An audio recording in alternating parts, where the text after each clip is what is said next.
session, please? We could Sure, start. I didn't realize you'd started. Yeah. So thanks and good morning to everyone. Sorry, I was working on the assumption of 10:30 and was just getting to join in.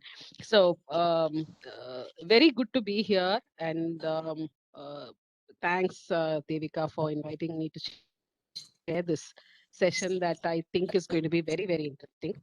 Um, so this session is on emergent issues in gender and as placed in the larger development discourse of Kerala.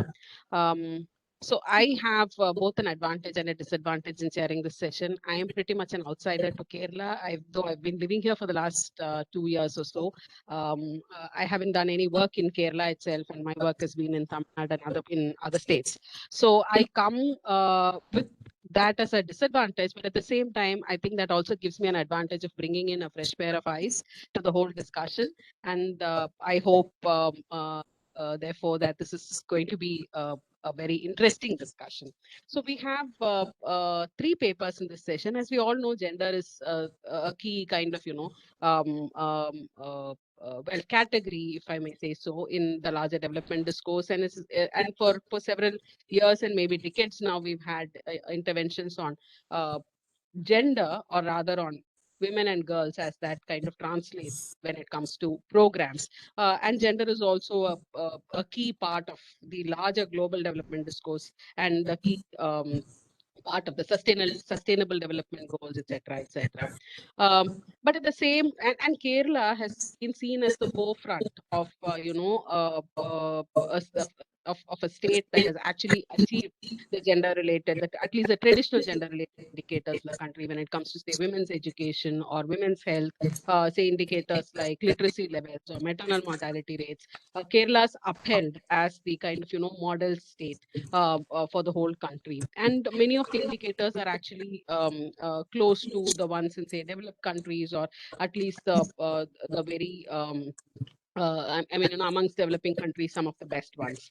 But at the same time, those of us who are aware of what is happening on the ground, and the grassroots also see several contradictions in how gender plays out on the ground, both in terms of state interventions and also in the daily lived lives of people in the country, in the social lives of people in the state, in Kerala. And therefore, I think this session becomes really important when we look at when we look forward to how we look at Kerala's development discourse over, say, the next few decades. And how then has gender, looking back at how gender has actually played out in the development discourse so far, and how it is actually going to play out further, and how we would like it to play out further. So we have three very interesting papers in this session. The first is by Shalini, which is on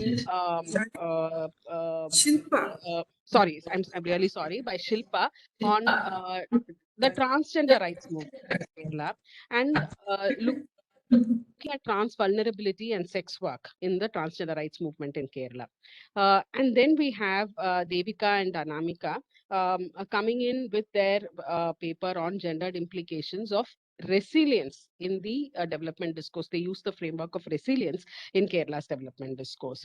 And then we have a third paper by Souvik, Pyne, Malu, Mohan, and Vinita on the fisherfolk community in Kerala and unintended pregnancies in that community, and looking at socio-ecological pathways of embodiment. So I think this promises to be a kind of very wide-ranging discussion, and also therefore a very interesting and rich discussion. With that, let me call Shilpa first. Shilpa's here. Yeah. Hi, Shilpa. So just to introduce Shilpa, Shilpa is pursuing her PhD in anthropology at the University of Illinois, Chicago. Her PhD research work explores the dynamics between transgender Malayalis and the state government.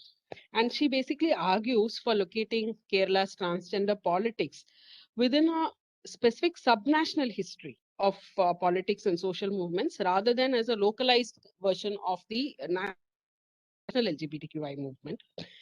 She's interested in how Kerala's narrative of regional exceptionalism And I think this is something that is going to come throughout the whole 3-day conference, how this narrative of regional exceptionalism actually impacts the lives and politics of transgender Malayalis, especially in their movement to actually reclaim their rights from the state. So with that, Shilpa, let me hand over to you.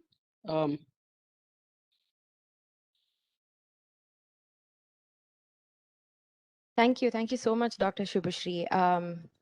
Sorry, Shilpa, you have about 30 minutes. Would you like me to give you a kind of cautionate round when there are 5 minutes left? Is that okay? Yeah, sure. Thank you. Yeah. Yeah, thank you so much. First off, I don't know how stable my internet connection is. So if there are any issues with my audio, please, stop me and let me know so I can turn off my video and see if that will help. Yeah, so this presentation draws on some, preliminary insights from my ongoing ethnographic fieldwork in Kerala. So it looks at the question of sex work among transgender Malayalis and uses that issue to push towards broader understandings of gender and labor regimes in Kerala and in India at large. So, yeah.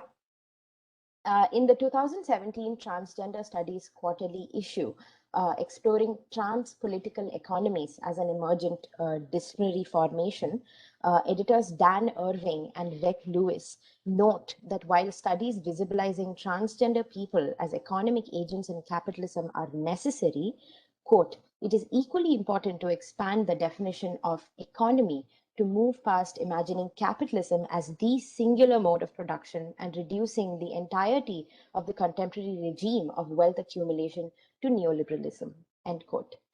Indeed, the contemporary economy of India has been described as both neoliberal and developmentalist by scholars like Aradhana Sharma, Srila Roy, Stephen Legg, among others. In India, the welfare state and economic planning exist in a complicated relationship with the privatization of accumulation. In this presentation, I focus on what it means for transgender people in Kerala to pursue livable lives in such a milieu. Specifically, I argue that a materialist perspective of transgender sex work entails considerations of caste, class, and regional difference produced by variegated economic and state regimes. I will begin by presenting some instances in Kerala that demonstrate how sex work becomes at once invisible and pervasive in spaces where the mainstreaming of transgender identity is carried out. I then explore the forms of recognition specific to Kerala's subnational history that renders sex workers' rights as impossible grounds for transgender political mobilization. While the narrative of respectability politics is one way to explain this impossibility, I propose that concepts from feminist materialism and transgender political economy pertaining to sex work and the feminization of labor can broaden our understanding through an attention to intersecting dynamics of governance and labor regimes. I argue that focusing on how trans women are folded into the ongoing feminization of labor, with sex work comprising just one such form of labor, helps bring together analyses of sex work and state-sponsored entrepreneurialism among Kerala's trans people. So during my preliminary fieldwork sessions in 2018 and 2019, so this is before the pandemic, there were many instances that indicated the ways in which sex work is rendered both invisible and pervasive in contexts involving transgender people and their recognition as citizens and welfare beneficiaries in Kerala. At a high-profile pageant for trans women that I attended in the city of Kochi in 2019, the front row audience comprised celebrities and state functionaries from the Left Democratic Front government. The main organizer, a trans woman who works as a makeup artist in Kerala's film industry, opened the event by saying that the pageant was not about outer beauty, but about being good members of society. Even as the event regularly featured such invocations of talent, good citizenship, and social acceptance for trans Malayalis, watching the event from the very back, I noticed that trans women in the back rows were slipping to the very back of the massive convention hall, empty of seats. As they stood around, they were approached by small groups of men, after which they often left the hall together. Given how my interlocutors mentioned soliciting at events, I wondered whether the women were engaging in solicitation for sex work. At another smaller annual talent competition for trans women, co-organized by the Kerala State AIDS Control Society in the less urbanized district of Thrissur, There were similar invocations of talent and responsible citizenship. The audience comprised mainly people who identified as transgender or as koti, and pantis or male partners were also invited. The chief guest, a celebrity trans woman, declared to loud audience applause. The government does not give Tonivasam certificate to anyone. Freedom comes with responsibility. And here, as most of us know, Tonivasam refers to behaving antisocially in Malayalam. At this event, volunteers were engaged to manage the crowd, and organizers frequently came on stage to announce that in light of issues last time, antisocial behavior is prohibited in or around the hall. And they used the English word antisocial. They reminded audiences of police presence. Volunteers were asked to ensure that nobody leaves the hall during the event, indicating that audience members often left with their clients. In both these contexts, the presence of sex work existed within a space mediated by silence, rumor, and indirect allusions, a dynamic that Swati Shah explores in the context of street spaces and sex work in Mumbai. This implicit need to police sex work also structured interventions by non-state agencies. When I spoke to Devuti, a community worker in the district of Thrissur, she mentioned that the Orthodox Christian Church was organizing a month-long beautician training for trans women. Here, I'm not using a pseudonym. Community members who signed up for the event were expected to stay in quarters provided for them for the whole month and were not allowed to go out in the evenings and the weekends. The church people are worried we will do sex work while attending their course, Devuti explained to me. What these instances have in common is the pervasive presence of sex work as a labor practice and as informal or unspoken discourse around the spaces and schemes intended to mainstream transgender people in Kerala. There is also the invisibility of trans men in these spaces, a fact I will return to at the end. For now, it is important to note that the omnipresence of sex work as a livelihood and a social concern contrasts with the complete absence of its mention in official discourse. The 2015 Kerala policy for transgenders, while featuring data from a survey of 3,000 transgender people, almost all trans women, does not mention sex work even when it refers to livelihoods. Of the several schemes rolled out for transgender people by the Kerala government, none refer to sex work. This absence becomes even more significant when we consider the fact that, apart from Karnataka and West Bengal, Kerala was also a state that saw highly visible mobilization by sex workers in the early 2000s. LGBTQ activists from this early period tell me that organizing around same-sex sexuality emerged from sharing movement spaces and funding mechanisms with cis sex workers. And here I use cis or cisgender to refer to people who are not transgender. This organizing emerged from sharing movement spaces and funding with cis sex workers as groups targeted for intervention under HIV/AIDS surveillance programs. Given this movement history, the current absence of sex workers' rights as an agenda in the transgender rights movement in Kerala begs further inquiry. To better understand the occlusion of sex workers' rights as a political cause in trans Keralites movement spaces, it is important to first flesh out the conditions under which trans Keralites are currently offered state recognition and limited access to redistribution via welfare. I argue that this genealogy of transgender recognition is specifically subnational and indicates different logics of recognition than those articulated at a national level, usually in legal spaces. Rahul Rao, in his 2020 book, Out of Time, has parsed how the figure of the Hijra is used in the 2014 Nalsa judgment and in central government narratives to mark Indian transgender subjects as backward, much like caste groups. The recent proposal by the cabinet to nationally consider transgender persons as OBCs or other backward castes for the purpose of reservation also evinces this logic of recognition.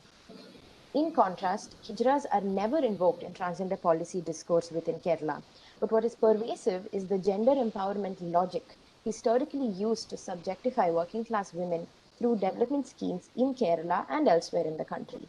And Aradhna Sharma has done some work on this, apart from many others. In Kerala, the category of gender has historically been closely tied to the state's contentious claims of being a development model, whereas supporters of Kerala's apparently exceptional development trajectory focus on the centrality of women's well-being and gender equality to this trajectory. Feminist critics have long criticized this narrative. They point to how isolated indicators of literacy and education poorly reflect the socioeconomic marginalization faced by cis women, and instead argue that the undermining of women's agency is often central to the state's development agendas. Scholars like G. Devika, Jenny Rovina, Binita Tampi, and Carmel Christie have all studied this dynamic in different contexts. Most relevant here is how women, largely Dalit Bahujan women, have been shaped not as beneficiaries of development, but the very agents who materialize development and participatory democracy in Kerala. As part of local government bodies and the Kudumbashri, the expansive system of women's self-help groups in the state, these women are often recruited to altruistically carry out various development or party agendas, helping shore up the state's legitimacy with no hope for adequate remuneration or political power. In effect, feminist critics argued this constituted the feminization of the labor of development. This history of gender as a construct being used to legitimize and indeed materialize Kerala's development trajectory becomes important to consider as the recognition of transgender subjects takes place through the same discourses, strategies, and institutional forms. Kudumbashri self-help group businesses comprising transgender members have been formed in some districts, and trans people are encouraged to become self-employed through empowerment trainings, through occasional loans, and so forth. This, however, does not stem from a recognition that trans women are women. It is to be noted that structures and programs for trans people are maintained separately from those for cis women for various reasons. The recognition of transgender persons is signified as part of the state's broader investment in gender and development. Under these provisions, transgender people, largely trans women, could now seek welfare as responsible and rights-bearing gendered subjects, rather than simply being risky sexualized subjects of state surveillance under HIV/AIDS programs. Under the 2015 policy, a transgender bureaucracy has also taken shape, much like how development programs in earlier decades cultivated a class of governance feminists or state feminists. The setup of institutions such as the state-level Transgender Justice Board, district-level Transgender Justice Committees, and the state-level Transgender Cell has had the effect of folding transgender political mobilization into the state bureaucracy, creating a rank of transgender officers who have to mediate between the interests of their employer, the state, and the identity groups they are meant to represent. After the end in 2015 of Project Pehchan, the last major rights-based internationally funded project for trans people, the creation of these structures under the state transgender policy capitalized on pre-existing CBOs and NGOs. And from my conversation with District Justice Board members, the policy also spurred the setup of CBOs for trans people in districts less permeated by development aid, usually less urbanized districts. To understand the invisibility of sex work in transgender political claims making, it is therefore important to recognize the subnational as a distinct mode of state power and as engendering specific associational fields of civil society organizations and networks, to use a concept proposed by sociologist Gauri Vijaykumar in her study of sex work in Bangalore. Locating Kerala's transgender politics thus within a subnational mode of governance lends greater clarity to the modes of recognition and redistribution that transgender Keralites are able to access at a time when transnational funding is constrained. Again, for various reasons like the tightening FCRA regime and so forth. This genealogy also helps explain the centrality of feminized notions of labor to transgender recognition in Kerala. Given this trajectory of transgender engagements with the state in Kerala, the discursive invisibility of sex work in conjunction with trans identity at the outset indicates the respectability and responsibilization that being subject to the welfare state entails. The slew of schemes for trans Keralites rolled out since 2015 focus overwhelmingly on training for self-employment, educational schemes, cash transfers for sex reassignment surgery, and most recently, financial assistance for marriage. The implicit aim structuring these interventions, as the instances I mentioned earlier indicate, is to redirect trans women in particular from bad work, like sex work, to more productive work that enables their recognition as liberal subjects and citizens. However, this narrative of respectability politics forecloses more than it explains. It places the burden of adequately transformational politics on trans people themselves, much like the state does.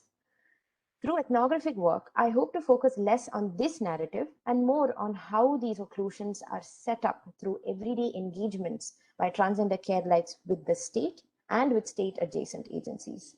I'm interested in what these occlusions do, such as the occlusion of sex work, what they do to shape transgender life worlds and political claims making in Kerala.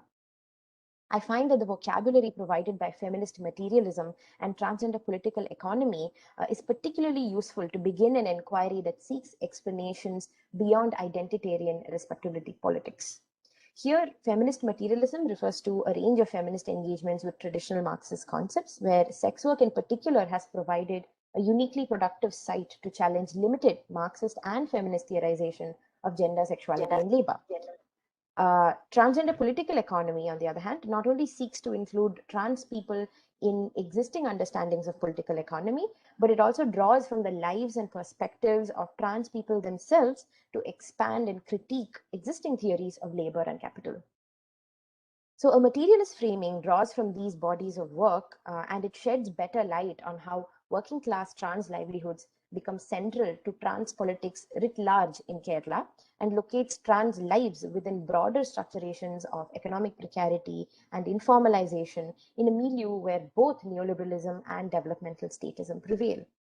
Specifically, I point to the need, firstly, to expand understandings of feminization of labor, and secondly, to adopt a non-exceptionalist understanding of sex work and instead theorize it as work. Using the case of transgender Keralites engaging with subnational state power, I hope to expand conventional understandings of the feminization of labor beyond cis women as its paradigmatic subjects. It is necessary to move beyond binary sex-gender models of biological and social reproduction in such analyses. Specifically, the correlation between social reproduction and biological reproduction needs to be re-examined and complicated. In addition, an expanded and intersectional notion of feminization of labor is needed to specifically understand the overrepresentation of Dalit Bahujan working class trans women in both sex work and development schemes within Kerala. Work by Aniruddha Datta and Preeti Ramamurthy, though in very different contexts. One is in Bengal and surrounding regions, that is Aniruddha Datta, and Preeti Ramamurthy works in Andhra. They have argued for more nuanced understandings of changing gendered regimes of valuing work.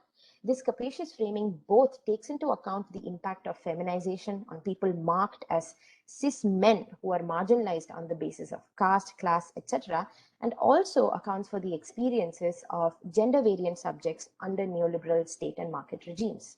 Both Datta and Ramamurthy expand feminization to refer to a process of enabling social and political consensus for more and more extractive labor regimes by exercising the heteronormative, procreative logic of the patriarchal family upon a diverse range of gendered subjects.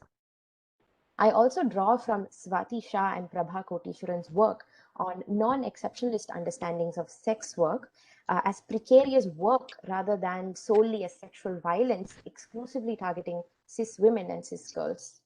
Understanding sex work thus as precarious work not only challenges the binary sex gender models underlying materialist feminist theories of work, it also intervenes in the tendency for sex work to be leveraged simply as evidence of generalized transgender objection. Scholars like Vivian Namaste, Aniruddha Datta, Riley Snowton, and Jin Harithawan have pointed to how the violence faced by working class, racialized, and often migrant trans sex workers and their deaths become appropriated by rights-based movements to benefit more dominant and normative trans identities or to benefit a broader LGBTQ movement, rather than leading to conversations around race, migrant rights, or sex work. In the case of India, attending to the status of trans sex work makes it possible to make explicit how caste, class, gender, and regional difference are all leveraged in the construction of transgender people as a coherent group of welfare recipients by the subnational state. A well-publicized state intervention in Kerala helps illustrate the utility of this materialist framing. In 2017, the Kerala government gained media attention for giving employment to 23 trans people in the running of the newly finished Kochi Metro. The move was initially celebrated on national media as path-breaking, but these reports soon gave way to those of trans employees, virtually all of them trans women, quitting in large numbers. These women expressed their disappointment in learning that they would not be direct government employees with the attendant benefits, but would instead be contract staff hired by the Kochi Metro as part of the Kudumbashree Facility Management Services. When I spoke to trans activists, many of them said that it was impossible to live in an urban hub like Kochi with the meager salary this afforded, and that sex work was much more financially viable. And this reasoning was also widely reported on the media. However, it is important to read this event as more than discrimination based on transgender identity. The Kudumbashree Facility Management Center was set up to fold Kudumbashree self-help groups into the various urban development projects in and around Kochi. Over 700 Kudumbashree workers, according to the Kudumbashree website, are carrying out services like customer care, ticketing, cleaning, and crowd control at different public sector enterprises. Indeed, government officials defending the Metro Employment Program for trans people point to the hundreds of others who continue to work under the same conditions as those offered to trans employees. So then the question is, why might cis women stay on in jobs where trans women quit? Looking beyond bureaucratic perspectives of trans women as unruly and ungovernable citizens, the question of expensive accommodation raised by trans people who quit the employment program points to the problems of being left outside heteronormative Savarna kinship, marriage, and property. Trans activist Tara Prasad from Kochi notes that trans women cannot rent homes and must rely on lodges even for long-term accommodation, which is very expensive. Cis women at the Kochi Metro likely access household-based privileges, of course, very circumscribed privileges, unavailable to trans employees. That is, dual incomes, welfare supplements to their income, and family-based accommodation. Therefore, the issues raised by trans employees expose broader trends where, firstly, long-standing state-backed gender empowerment initiatives are being combined with the rampant informalization of work in an Indian city. And secondly, where the feminization of labor and its reliance on heteronormative kinship impacts subjects beyond just cis heterosexual women. So, a perspective of sex work as part of broader regimes of feminization of labor then helps move beyond the oppositions drawn between the entrepreneurial trans women and the sex worker trans women in Kerala's public and policy discourse. Both options are shaped by how trans Keralites' means for seeking redistribution from the state have narrowed to poorly paid government jobs or induction into the increasingly precarious informal sector through self-employment assistance. That transgender Keralites find few differences between sex work and government work is therefore highly significant. In Kochi, where the metro scheme was implemented, there is a sense among CBO-based activists that trans women pursuing sex work exclusively, as opposed to doing sex work to supplement their income from more, socially legitimate sources, has gone up since 2015, since the policy. They observe that the recognition afforded to trans persons by the government has reduced police brutality, in the context of street-based sex work. Why would they come for government jobs when a few nights of sex work will give them 25,000 rupees? One of them asked.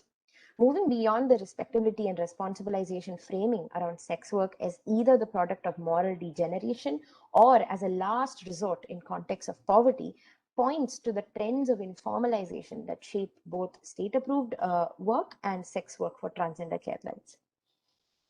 This approach, therefore, highlights a range of factors, ensuring that while sex work remains a predominant form of labor among Kerala's trans women, there are virtually no means within the current setup for it to become a political identity to demand redistribution from the state. Finally, this framing also explains the dual nature of trans masculine persons' exclusion from the Kerala state's recognition of transgender people. As people assigned the female sex at birth, they are not part of the communal spaces created by HIV/AIDS surveillance initiatives. And as persons gendered as masculine, they are also not included in the narrative of feminized productivity and entrepreneurialism that drives state interventions for trans people. In sum, a materialist framing has the capacity to locate the matter of transgender sex work within a broader understanding of how working class, Dalit Bahujan trans women negotiate their value as laboring bodies in different contexts. Thank you. Thank you, Shilpa. That was very rich and very illuminating.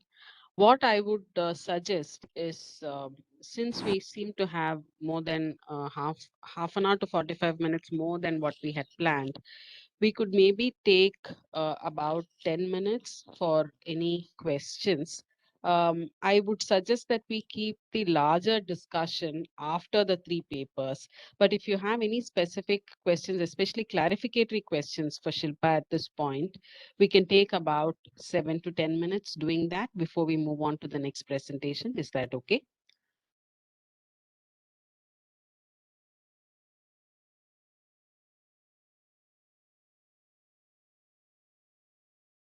So any questions for Shilpa?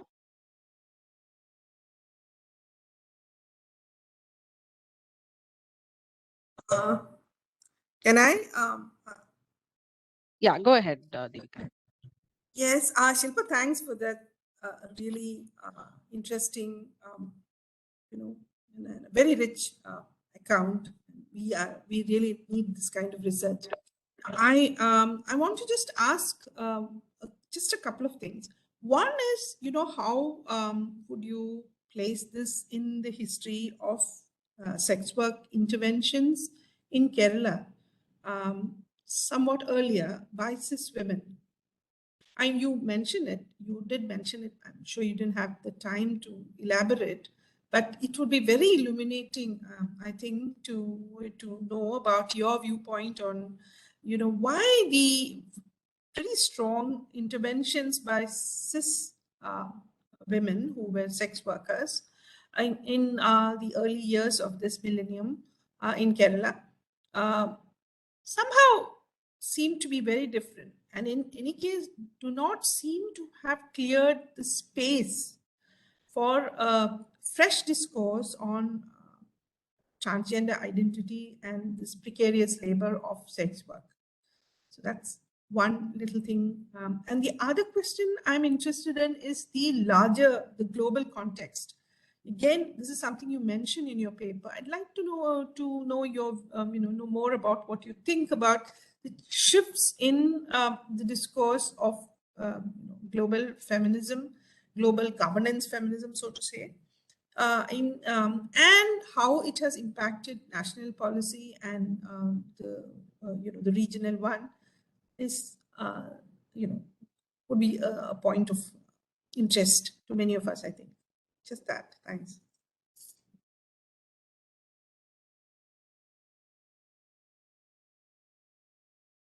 Dr. Subhasri, do I respond now or later during the discussion? I don't see any other hand, so maybe you could respond and then we could. Sure. Yeah, I think I lost some of your audio. I don't know if it's a problem on my side. Hello?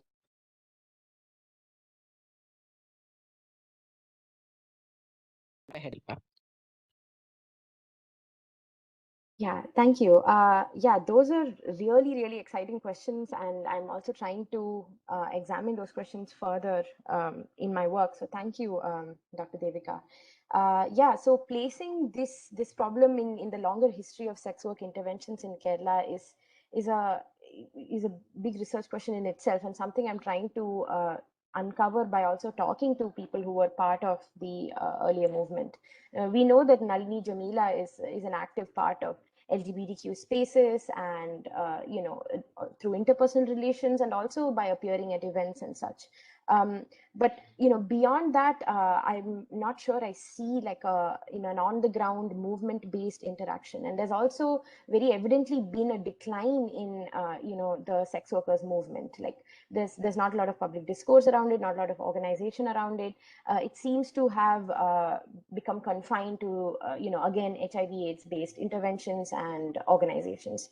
But I would love to hear if anybody knows more and is doing currently working on sex work in Kerala.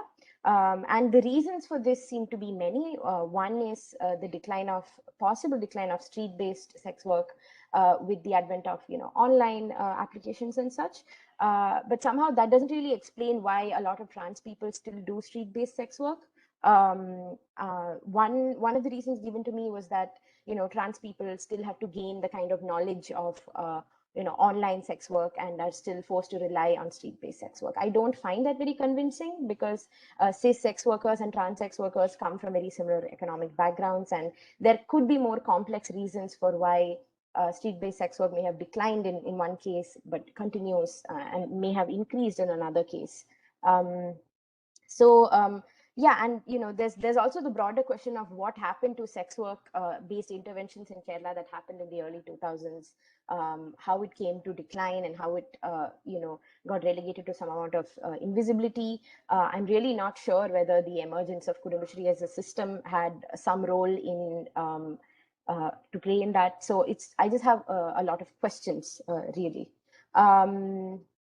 So yeah, and I think this is also a point to raise and to ask whether feminist spaces where sex work is discussed, whether it's time for those spaces to also start considering trans subjects and as political allies in their discussions and in their spaces. So yeah, it's really just a lot of questions. I'm sorry I don't have many answers. And also in terms of the global context, yeah, I'm not sure how to answer that question. I don't know if you can clarify for me, but from what I can tell, at least in Kerala, state feminist discourses have really just folded in trans identity into, their existing interventions. And on the ground level, from talking to, policymakers who identify as cis women and as feminists, there seems to be, of course, a fundamental disjunct in the way gender is discussed when it comes to trans subjects and cis women subjects. So there are these slight tensions, but I think in terms of mechanisms and policy, it's largely been appropriative as far as I can see, without any major changes in the understanding of the gender and development paradigm. But these are all very preliminary observations, and I'm looking to learn more and hear more, hopefully, from people in this space as well. Yeah, thank you. Can I? Yeah, can I ask a clarificatory kind of question, Shilpa? Yeah. And I would like to know about the kind of minimum remuneration that the Cochin Metro was offering to the trans workers who were recruited in the metro, because that's a very important information. As you rightly told, their life is expensive, and therefore they will certainly need to get a higher wages. But how much was they paying? It's very important to know the kind of supply price of such laborers. You have any data on this? Thank you so much for that question. I don't know if I have formal data, but informally I was told that it was effectively 9,000 and I think 13,000 including some sort of allowance. So yeah, effectively 9,000 a month. So I'm guessing that's what both trans and cis workers at the metro were paid. Okay. Any other questions for Shilpa? Yeah, Dr. Hal, you want to go ahead? That is too low for them to survive. So it's not surprising that they left the job and went for other options. I think it's interesting that 700 women continue to work on those same terms, and the kind of what that means for the labor economy, the whole informalization of it is something that also needs to be discussed at some point. Any other questions? Can I offer? I see Lina Abraham. Yeah, Devika, go ahead, and then I have Lina Abraham's hand up. So. All right. No, I just wanted to kind of offer Shilpa a hypothesis about, the question that we were discussing earlier, because I have a feeling that the Kudumbashree is now covering much more. I mean, compared to the coverage that it had at the height of the cis sex workers movement, right now their coverage is much higher. And it's now possible for a woman to actually get a loan of, say, 25,000 rupees from her group. pretty easily. It's not that difficult now, as it used to be earlier. I have a feeling that now Kurumashri covers the lower middle class pretty well.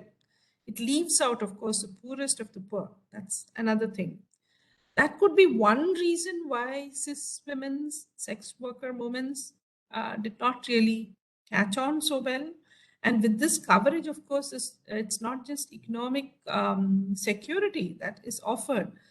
This coverage also means a tacit acceptance of the gender norms that come along with that package. So that's just a hypothesis for you to think about.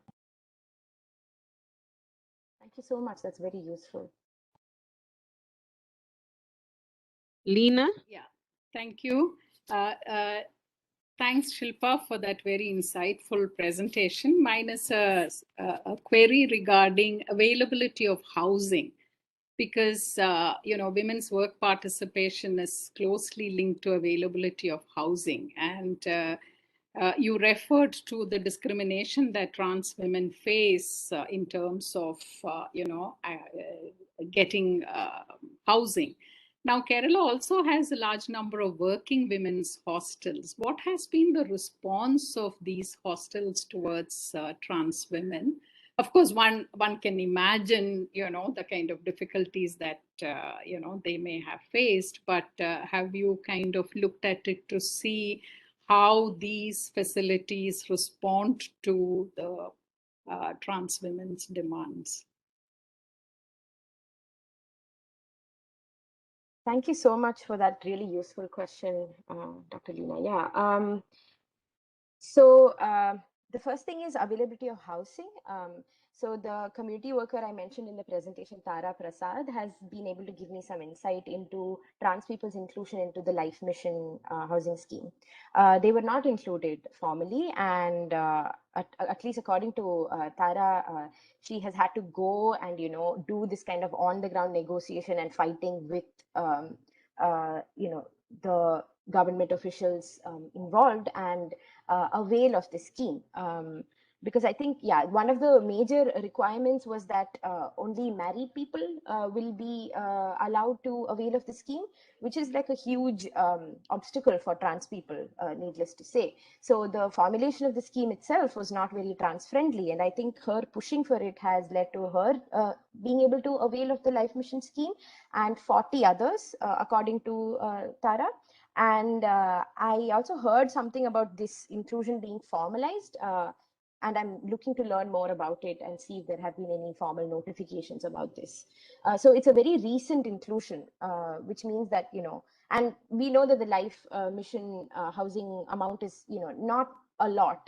Again, it's very difficult to supplement the additional amount needed to build a house and stuff.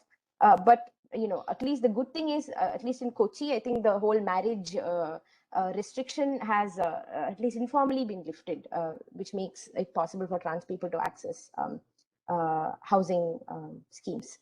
So that's one thing. And then the hostels and homestays, I should probably learn more about the existing homestays or hostels for cis women. What I know about the shelters that have been built for trans people in various parts of the state is that a lot of them have been unsuccessful and have shut down. At most, I think 1 or 2 might be functioning. But the other thing is also these are shelters and they're meant to provide emergency and short-term accommodation, I believe not more than 3 months in case of crisis. So there are effectively no long-term, welfare interventions based on housing and accommodation for trans people. So the absence of that really, is a major obstacle for, employment schemes, as we've seen in the case of the metro. So that's as much as I know.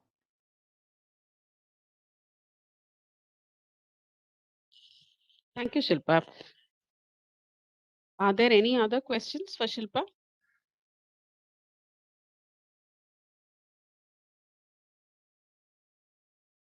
Okay, in that case, let's move on to the, let Dr. Anne George.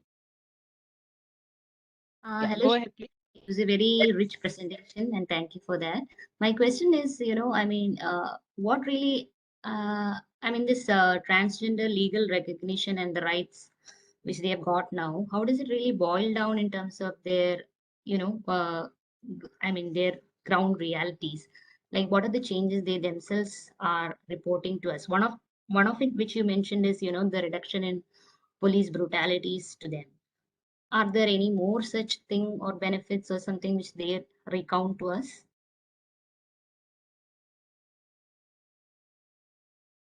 Thank you, Dr. Ann George. This is a question that gets to the crux of, I think, my dissertation work. But really, how this question of there is a very pervasive, popular idea that Kerala is an exceptionally trans-friendly state, largely because of these highly visible schemes that have been rolled out. And one thing I have found is that in movement spaces, in community spaces, there is a sense that there is a very severe mismatch between the schemes that are available on paper and then the actual improvements they have brought about in trans lives. And this is not an uncommon concern or an issue either in Kerala or in India in terms of development schemes. But I think the mismatch might be especially egregious given that there have been so many trans deaths and there's a lot of cases of violence. All of this is ongoing even while Kerala is known as exceptionally trans friendly. So there is a mismatch, but on the other hand, I think trans people are also, they have to perform a kind of gratefulness that the government did something because they are afraid that, overt criticism can also lead to sort of cutting back of existing privileges. Because the other thing to note is that much like a lot of development schemes, availing of these schemes is based a lot on the ground interactions and negotiations with government offices and officials. So you really don't want to put people off. It's a delicate process. So what I've noticed is that a lot of these benefits are availed in a very uneven way based on trans people's own initiative and engagement and cultivating interpersonal relationships with like a network of government officials in power. So that is that. And yeah, and things like reducing police brutality, one of the things that's helpful is projecting itself as a trans-friendly state is like a very big, at least unspoken mandate for the current government. So any sort of issues raised by trans people tends to get a lot of visibility. And this has increased trans people's bargaining power with the state. And often they use the interpersonal relations they have with officials to raise concerns about individuals not getting such and such or about individual cases of violence. So what this leads to is a sort of very uneven availing of benefits and also a very informal set of networks through which trans people hail the state and make sure they get some of the benefits of the visibility, the sort of tokenistic visibility that the state endows on them at times. So yeah, thank you.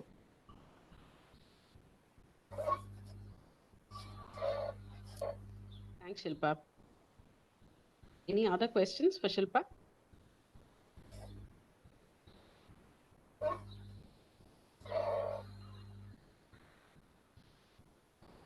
Okay, let's move on to then the next presentation by Devika and Anamika on resilience and its gendered implications of the whole resilience kind of framing in Kerala's development discourse.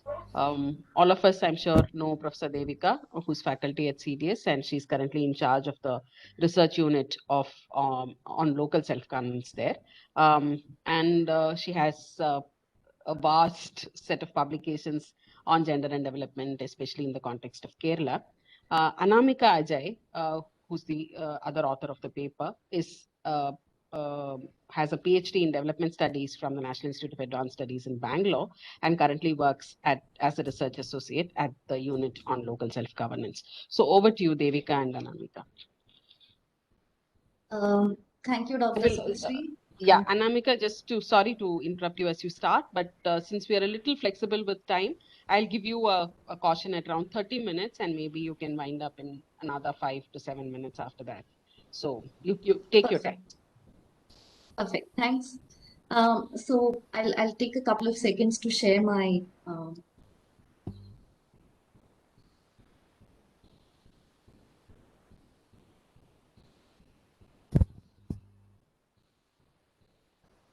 So in today's talk, I'll be sharing the key arguments of a paper that Dr. Devika and I worked on, which we've titled Keep Calm and Carry On, the Gendered Implications of Resilience in Kerala's Development. So our paper is a preliminary attempt at tracing the implications of the idea of resilience as it appears in the development discourse in Kerala, and thereby making sense of contemporary gender politics in development and elsewhere. So this is the outline of the presentation. In this presentation, we will begin by briefly introducing the idea of resilience as it is present in the development literature. In the second part, we reflect on the antecedents of the idea of resilience in Malayali development discourse, right from the 1990s during the phase of decentralization and People's Plan campaign, till the more explicit appearance of the term in the post-disaster policies. In the third and fourth section, we use the lens of resilience to analyze gender politics as it unfolds within the state-centric developmental civil society, more popularly known as Kudumbashri, and that of women who are placed outside of this realm. We follow it up with our final concluding remarks. So in this paper, we rely upon our observations from the field work we've done in different parts of Kerala, both rural and urban areas, between 2015 and 2021. And we've also relied upon the more recent public sphere materials on gender issues in Kerala. So the idea of resilience has made a visible entry into the post-20th century development discourse in Kerala, more specifically after the Great Deluge in 2018.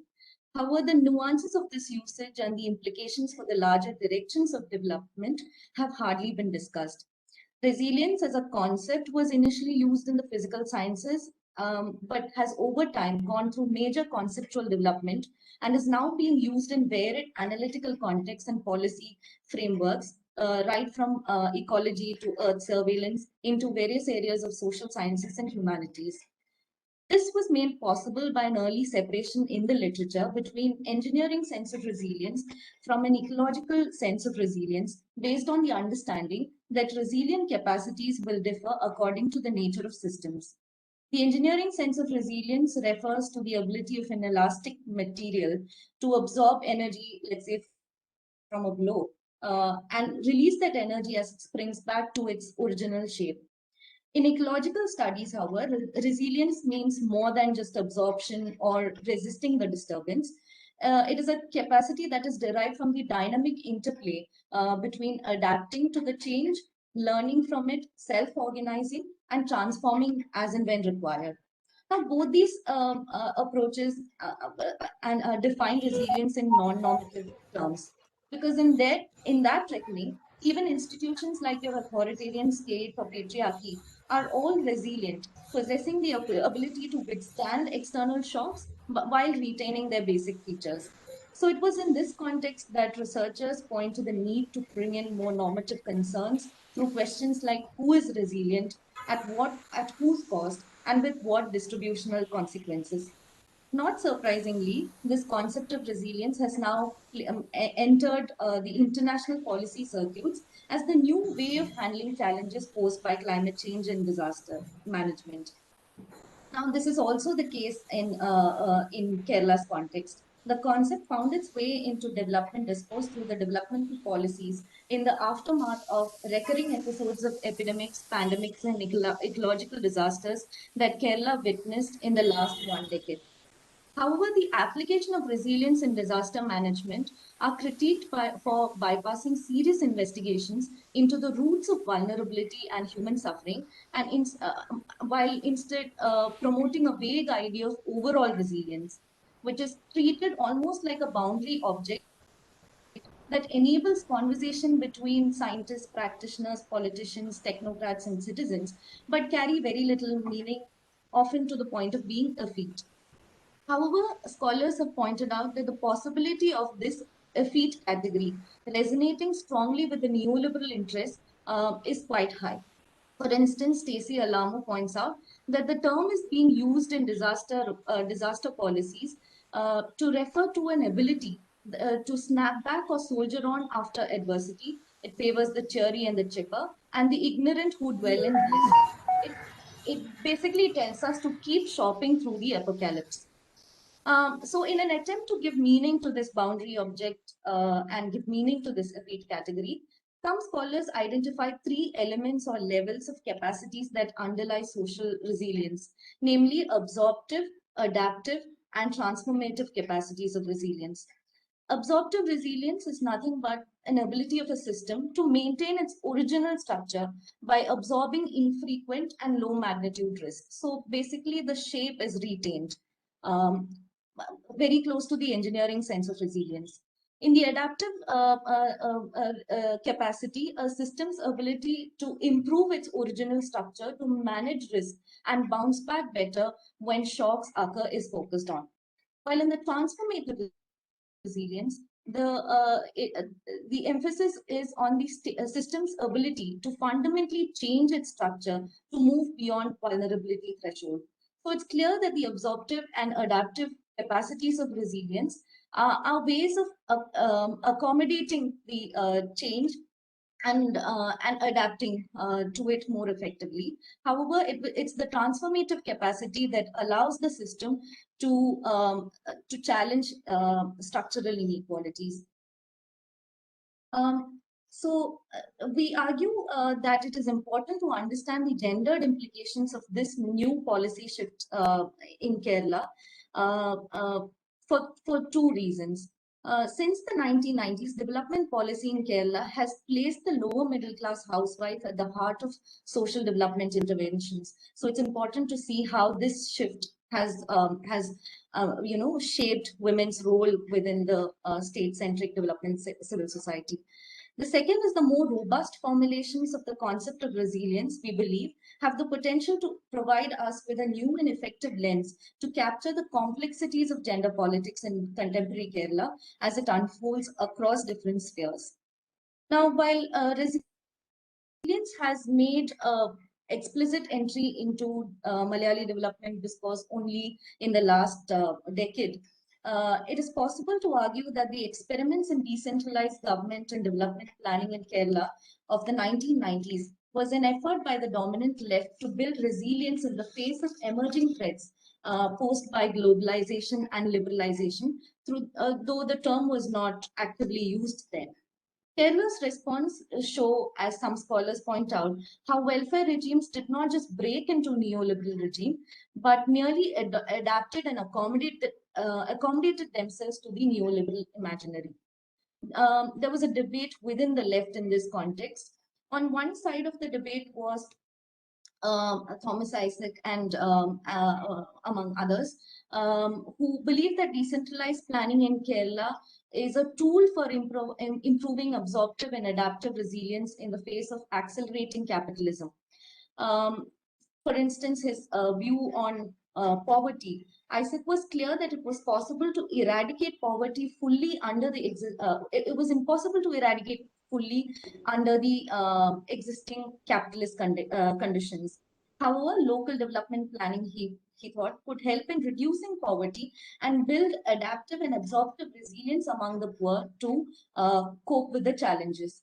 In order to build the absorptive and adaptive resilient capacities, local governance systems need to be informal as much as possible so that they're flexible and gain self-organizational capacities. So neighborhood groups and women self-help groups were brought together to form a development civil society, which tapped into the pre-existing stocks of social capital and affective ties that were already created through left sociality. This, according to him, would help in efficient mobilization of local resources and labor to absorb economic shocks and adapt quickly. However, on the other side of this debate was critics like MP Parameshwaran, who emphasized the need to treat neighborhood groups as a political forum, potential sites of transformative resilience, and not just as groups who are able to mobilize labor and resources to make better economic decisions. Now, may also be important to note that the dominant left's interest in the very project of democratic decentralization has been driven by a need for greater flexibility and resilience in the face of several socio-political challenges it encountered from the late 1980s. Devika, in her own work, argues that PPC, the People's Plan campaign, may be read as a political response of the dominant left to the twin challenges of feminism and environmentalism that emerged from late 1980s. This is similar to the argument that Hall makes on transformist appropriation, where subaltern strands of politics, in this case feminism and environmentalism, are transformed by the dominant one, in Kerala's case the Communist Party, to its own terms. Now, towards the end of 1990s and by the beginning of the new millennium, research on local governance in Kerala started showing signs of these key institutions and practices that were meant to generate resilience, such as Gram Sabhas, weakening, even to the point of capture by capital and other forces. This has not come without cause. The Great Deluge in 2018 revealed how devastating the impacts of predatory resource extraction could be for people living in ecologically sensitive regions. Recurring massive floods and deadly landslides are now a part of Kerala's reality. The disasters, in a way, came up as a wake-up call and presented with the opportunity to revive and strengthen the place-specific resilience capacities that were built historically through Kerala's impressive phases of public action, left politics, democratic decentralization, and redistributive welfarism. The logical approach, we thought, to creating an inclusive post-disaster recovery policy would have been to strengthen its vernacular resilience. Contrary to this, the government of Kerala, while preparing the Rebuild Kerala Development Program report, chose to completely overlook these locally embedded forms of resilience, only to blindly borrow an idea of resilience popularized in the contemporary global climate change discourses. By failing to empirically situate and redefine the concept of resilience, the report fully undermines the experiences of vulnerabilities and the diverse repertoires of absorptive, adaptive, and transformative resilience that local communities, especially Dalits, Adivasis, and Fisher folks, have built over time by braving through various ecological, social, and economic crises. The Rebuild Kerala Development Report claims that it follows a systems-based resilience approach, which it defines as multi-hazards and multi-sectoral programmatic approach. Now, this discourse of neutral planning and efficient programmatic approach to resilience may also allow the state machinery to effectuate neoliberal modes of governance under the cloak of bottom-up sensitivity and inclusivity. Terms like smart recur many times and reveals almost the official endorsement of what some theorists have called smart mentality, by which they refer to the management of individual citizens through systems of technology that direct, discipline, and control them by modulating their behavior. Now, the issue is that the ideas of individual and community in the report have undergone shifts. Individuals in this approach are seen as disembedded selves, and the community is nothing more than a collection of individual rational agents. So even though the report makes multiple references to the need for strengthening community-based disaster risk management activities, it does not refer to the community as a political category. Instead, it refers to a collection of individuals who could pool in their labor and different forms of capital to absorb and adapt to the challenge at hand without challenging the structural inequalities. Local governance institutions are treated merely as effective facilitators whose proximity to the people allow them to easily mobilize networks of people and resources for rescue and relief activities during disasters. Now, the state response in Kerala during the relief and rescue phase limited their analysis of people's sufferings to merely measuring loss or damage of assets, mostly limited to infrastructure and livelihood losses, or characteristics of governance systems like poor management, lack of data, limited fiscal resources. Such information through our fieldwork in Puttanvelikara Panchayat revealed that that such information was gathered through basically bureaucratic procedures from the local governments, mainly through reporting and filling out long forms with very little interaction with people. Our fieldwork showed that that no special Grama Sabhas were held in these villages after the disaster events to take stock of people's vulnerabilities and resilient practices. Despite the State Disaster Management Act mandating the local panchayats to create panchayat disaster plans through democratic consultations with the local stakeholders, no such efforts went into the preparation of the panchayat's own disaster plan. Important stakeholders like locally affected vulnerable communities, especially the fishing communities and poor farmers who reside on, did not even know that such an exercise was going on. The Gram Sabhas have been reduced to platforms where government welfare benefits are announced and beneficiaries identified.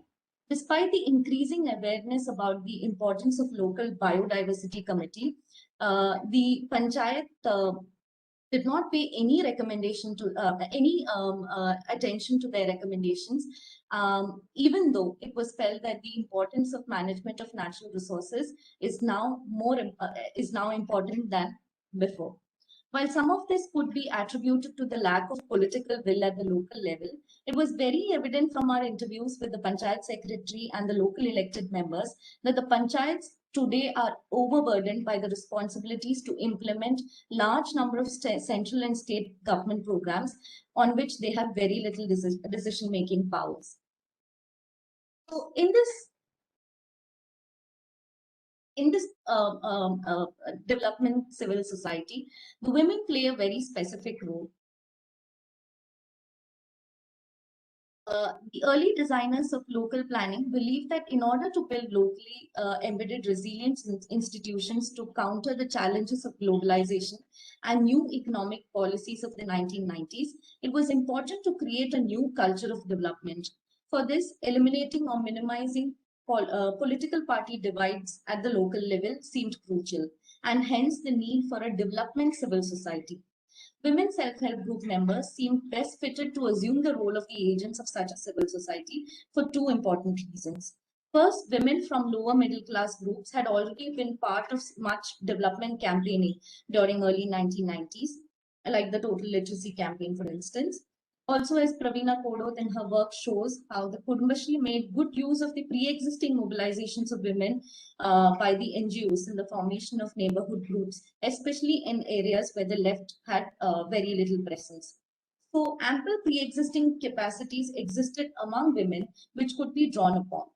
Secondly, women as a group in general were viewed as essentially outside of politics, and this was despite the fact that women workers in Kerala were prominently unionized. Research findings on whether women's entry into local politics has resulted in transformation in women's status in domestic and public sphere are ambiguous.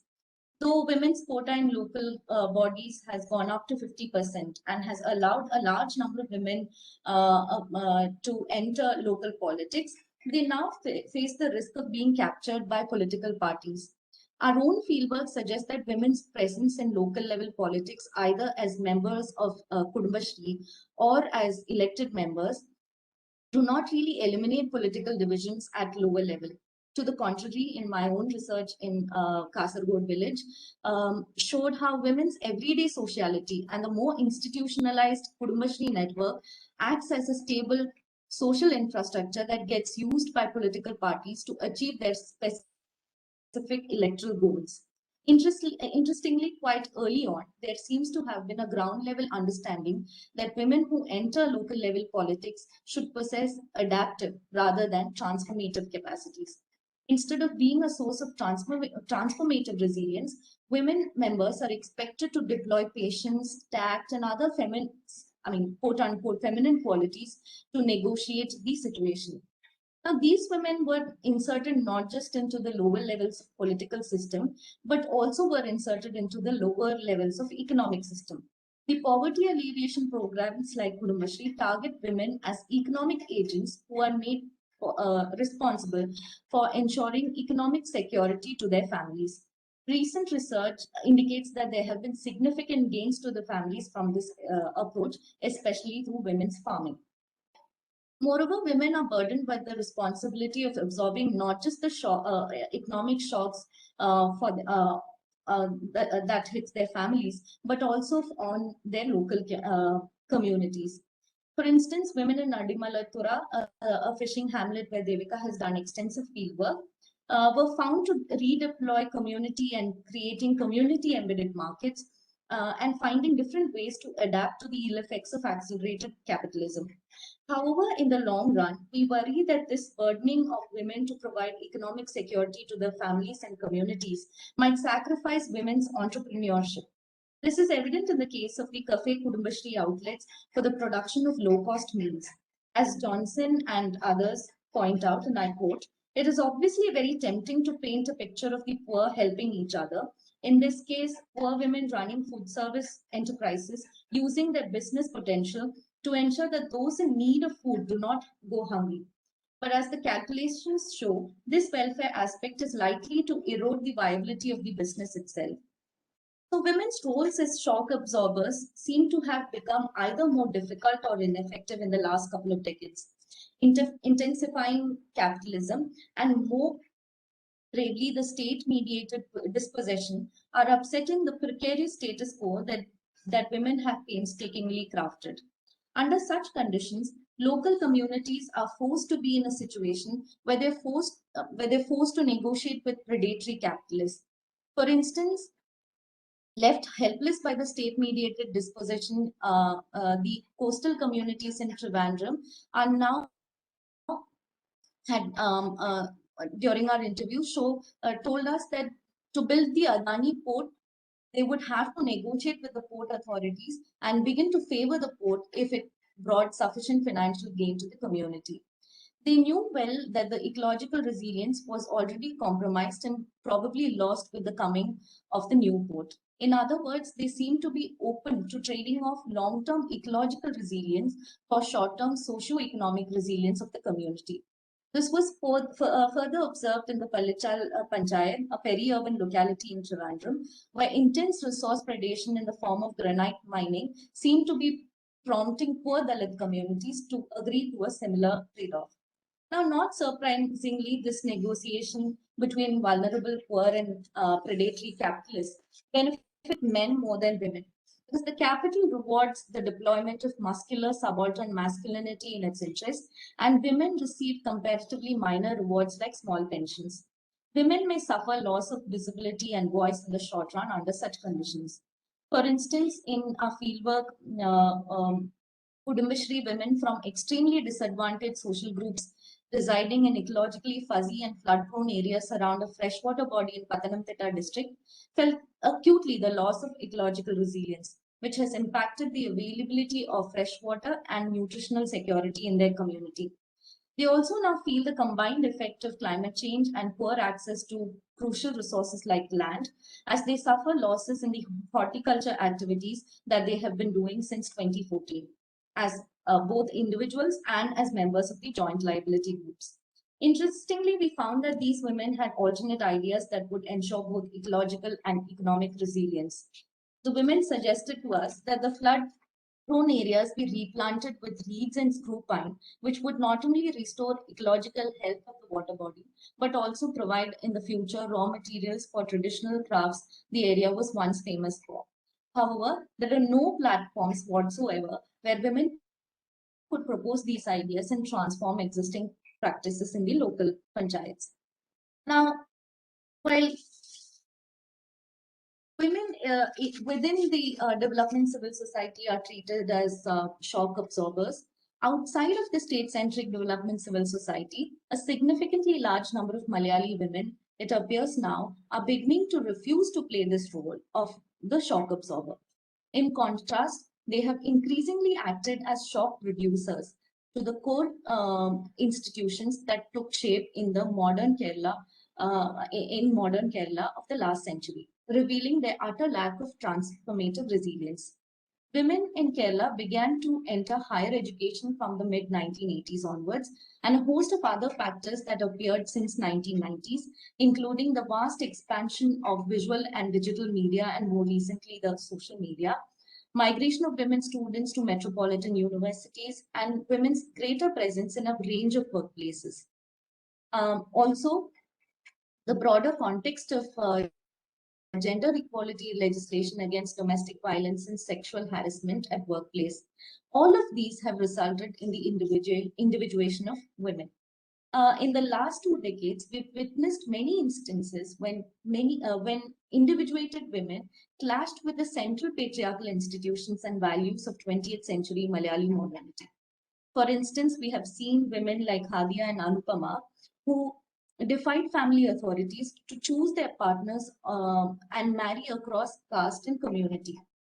Women like Rehna Fatima and the Kiss of Love campaign clash with 20th century sexual morality, which sexualizes female body and penalizes the bodily expression of desire in public. The LGBTQ movement in Kerala challenged the gender binaries and heteronormativity. Women like Bindu Amini and the small group of nuns who are fighting against the violent masculinized religious communities. Women in cinema collectives clashes against the highly sexist and feudal values in cinema. And the Punbale Orumai's fight for women's workers' rights all show that women are now emerging as shock producers. The shocks that these individual or small groups of women have recently produced qualify to be recognized as critical acts, which, however, happen outside of the invited spaces of development, civil society, or legislatures. Not all these expressions call themselves feminist. Perhaps we believe that it is more fitting to characterize them as rebellions against 20th century institutions than as simply feminist.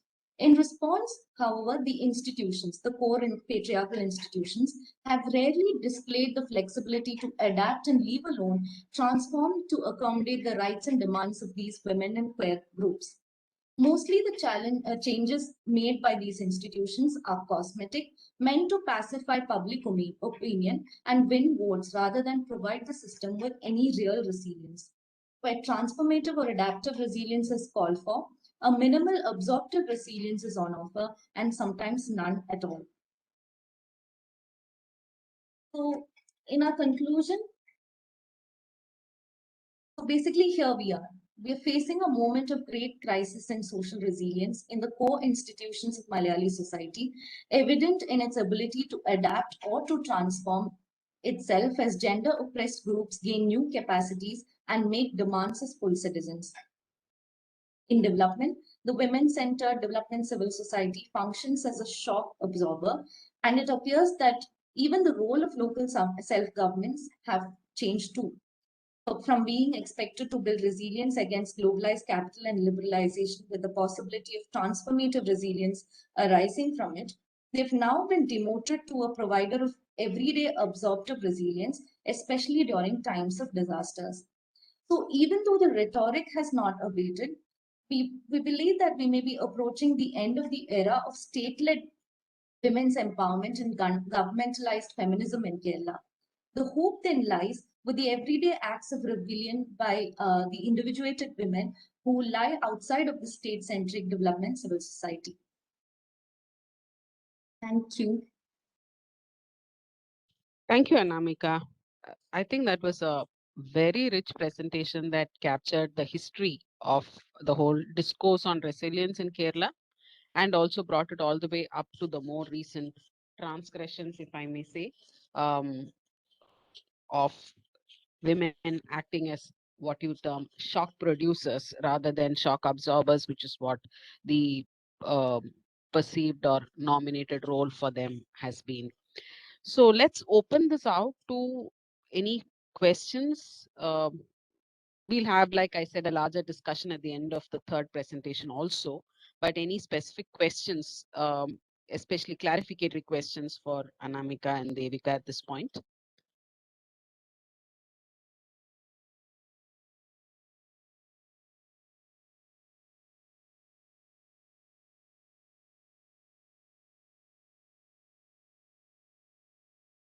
Anyone?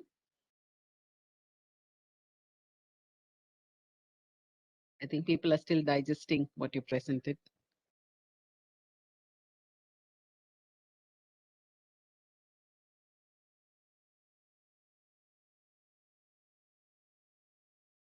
Okay, there are a couple of hands. Shilpa?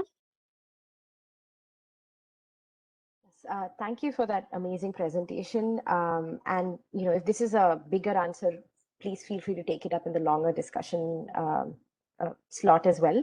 But I wanted to hear more about the kind of approaches to resilience you encountered in the field, like when you were working or talking to the women.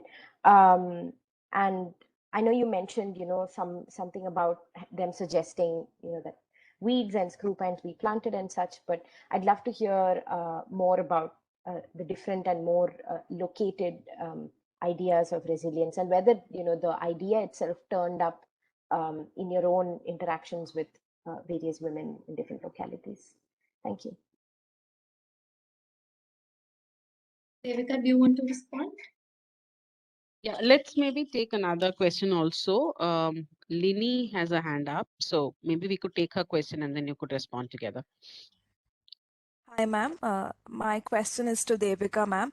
I've been reading your work, ma'am, on this critique of ecofeminism as well as on this Adimalatura.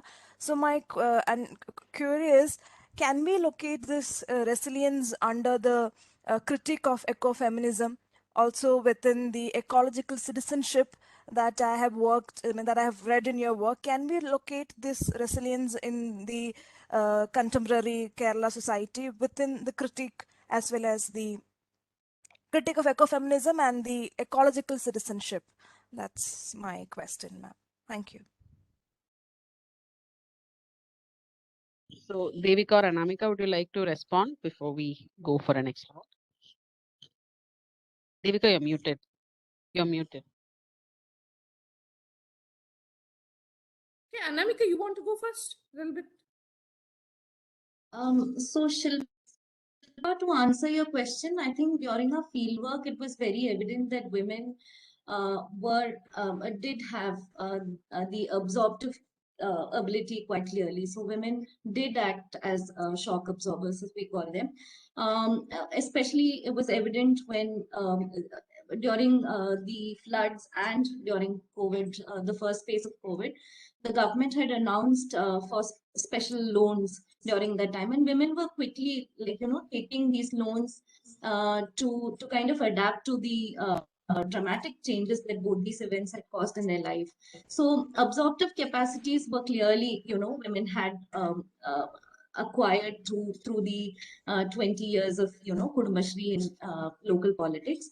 But we did see that they also had at times shown adaptive capacities, like the example we shared from the women in Patanamthitta.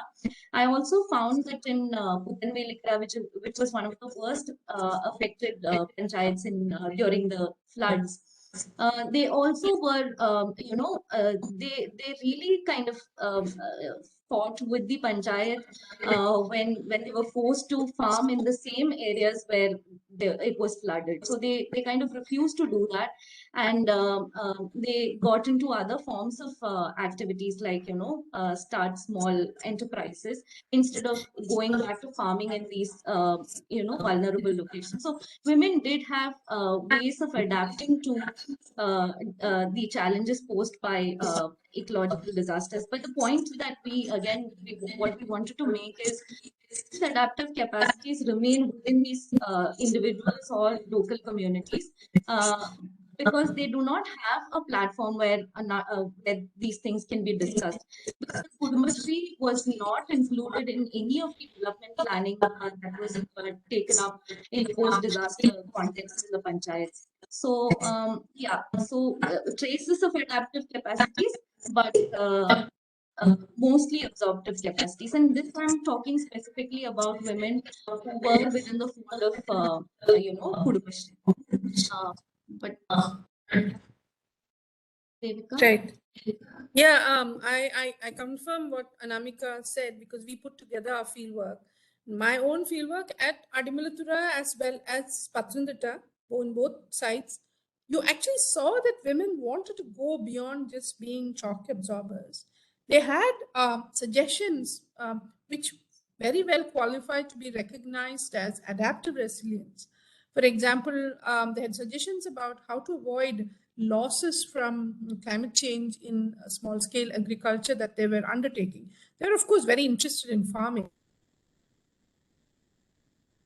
That climate change events that ruined their plans, that actually ruined crops and brought huge losses. They wanted to avoid, obviously, because they didn't want to get into debt and other problems, make their situation worse. So they had actually suggestions for ecological restoration of ecologically fragile areas around which they lived. They thought they could take a lead on those kinds of activities and could be paid for it by the government, while at the same time finding more time to raise vegetables, etc., in their own homes for their own consumption and food security. So clearly, they had a kind of adaptive proposals that combine food security with ecological security. Now, of course, not using any of these words. One is kind of abstracting from what they said. And however, there's no platform on which any of this kind can be really discussed, it seemed to us. Of course, if you ask me, there are platforms, there are all these invited spaces in the panchayat, there are development seminars, etc., but somehow they don't seem to be functioning in the way they should be functioning. So the women somehow don't use those platforms to talk all these things because they don't think it'll work there. Somehow invited spaces don't seem to be inviting really at all at this point. So that is very much there. And thank you, Lily, for that question on ecological citizenship. You just flagged something that I should have put into the paper and I forgot. Because yes, ecological, at least in our fieldwork, earlier fieldwork, that is fieldwork that spanned 2006 to 2009 and covered a lot of, almost the whole of Kerala, but also focused very specifically on women who were defending natural spaces from various kinds of resource predation.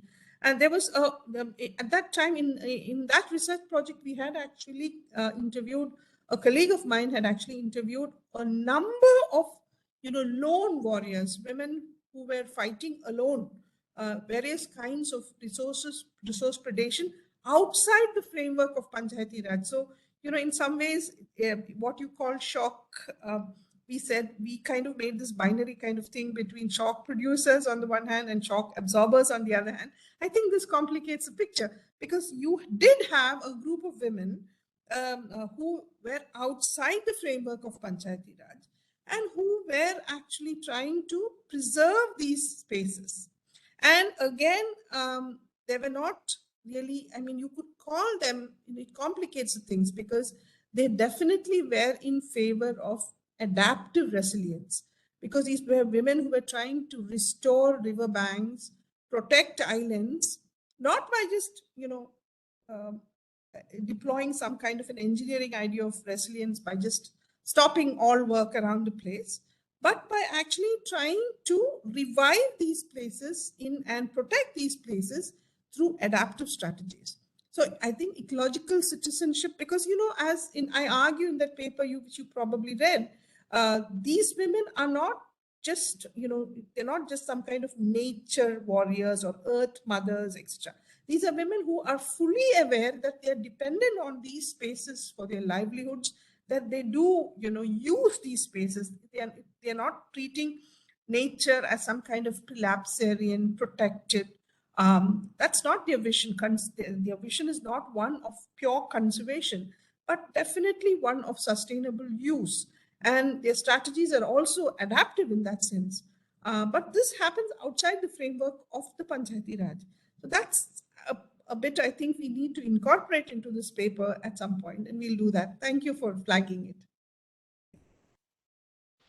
Thanks, Devika, and thanks for those questions. I think this thing of invited spaces and how they are all riddled with power hierarchies of different kinds is something that really needs to be kind of, looked at. And so we've created these invited spaces, but how are they actually being, used is something that's up for a larger discussion. Any other questions at this point? Dr. Anne George?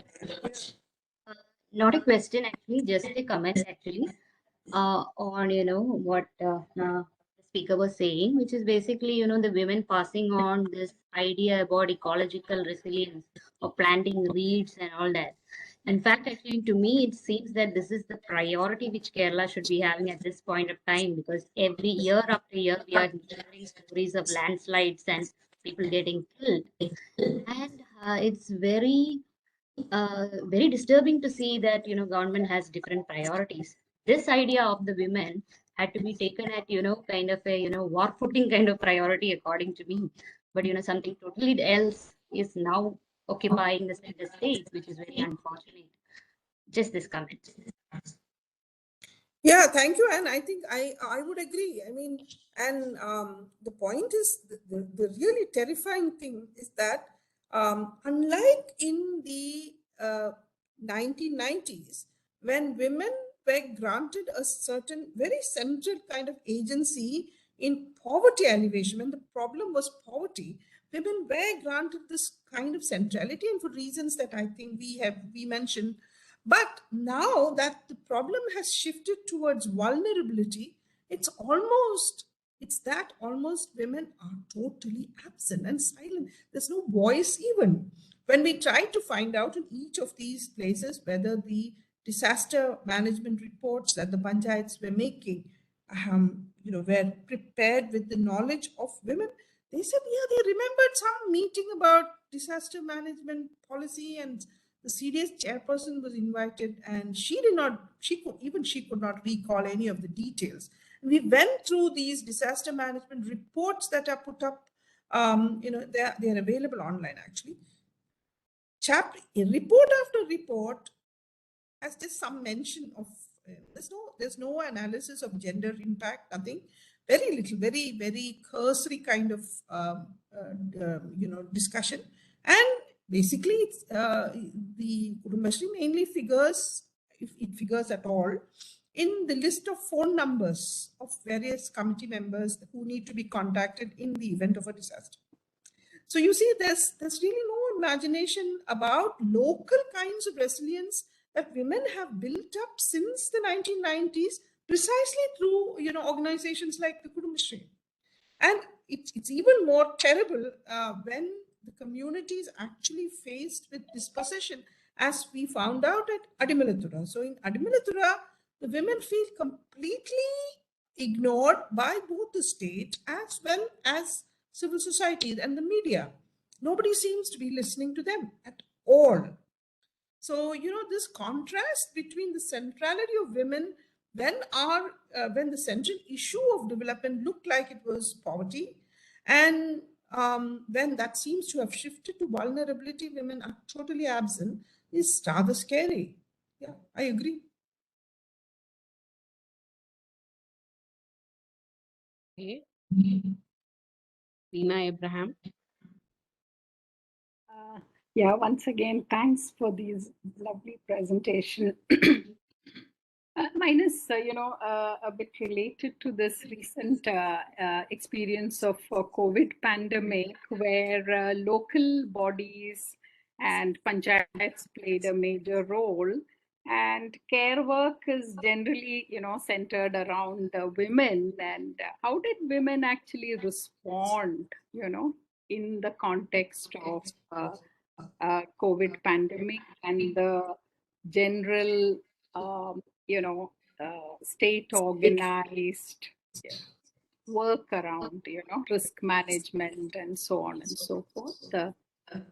Have you, any observations on that? And do you see that being quite different from the earlier experience of, flood relief management and so on? Because in this case also the Disaster Management Act was invoked, to kind of organize ground level work. So, Do you want to go?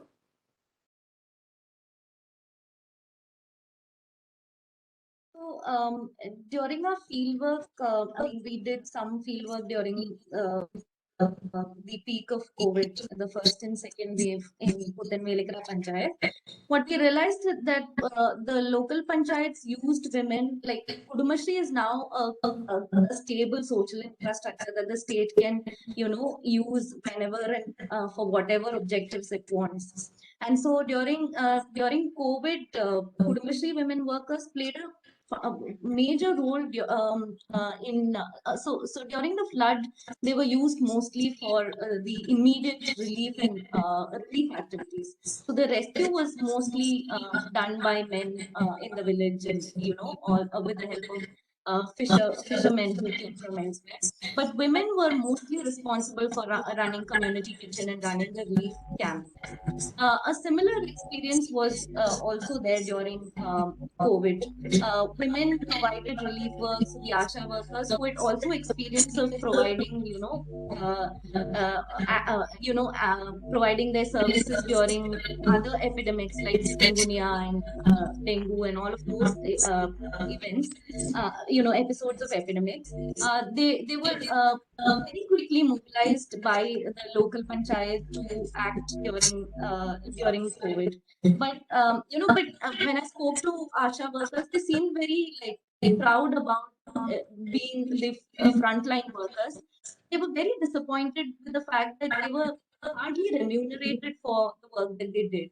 So it almost the honorarium was very little, and so people they were unhappy about the fact that they were doing something very risky, but was very poorly remunerated for it. So I think the COVID kind of revealed both to them and to us that women are very easily called upon by the state for very risky and precarious kind of care work during pandemic, but they very also quickly ignored after their services are you no longer require their services.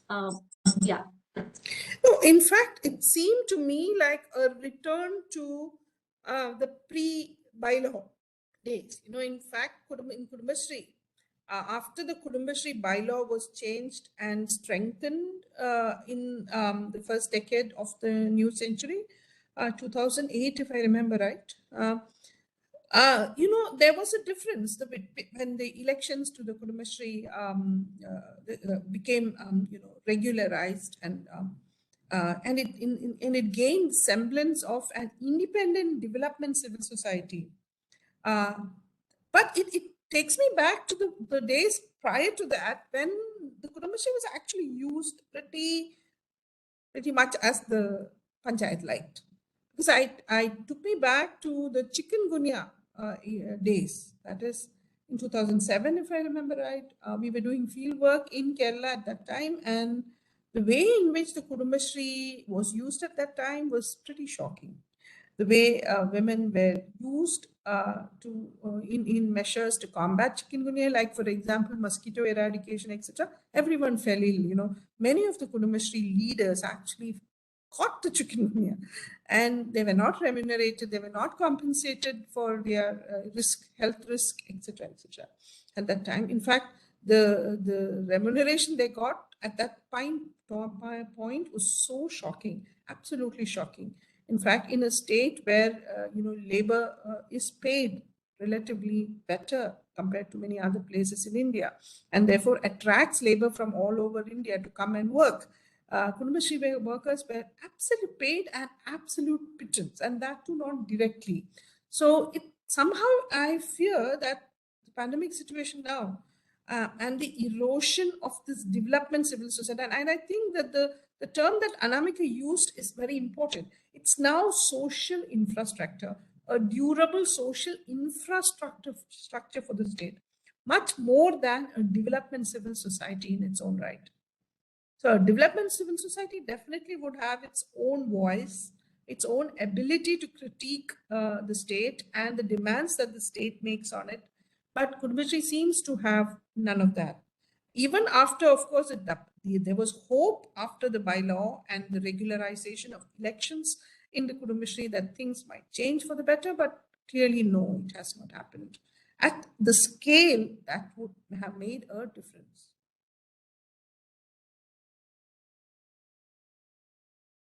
Thank you, Devika. Dr. Anne, is that an old hand or a new hand?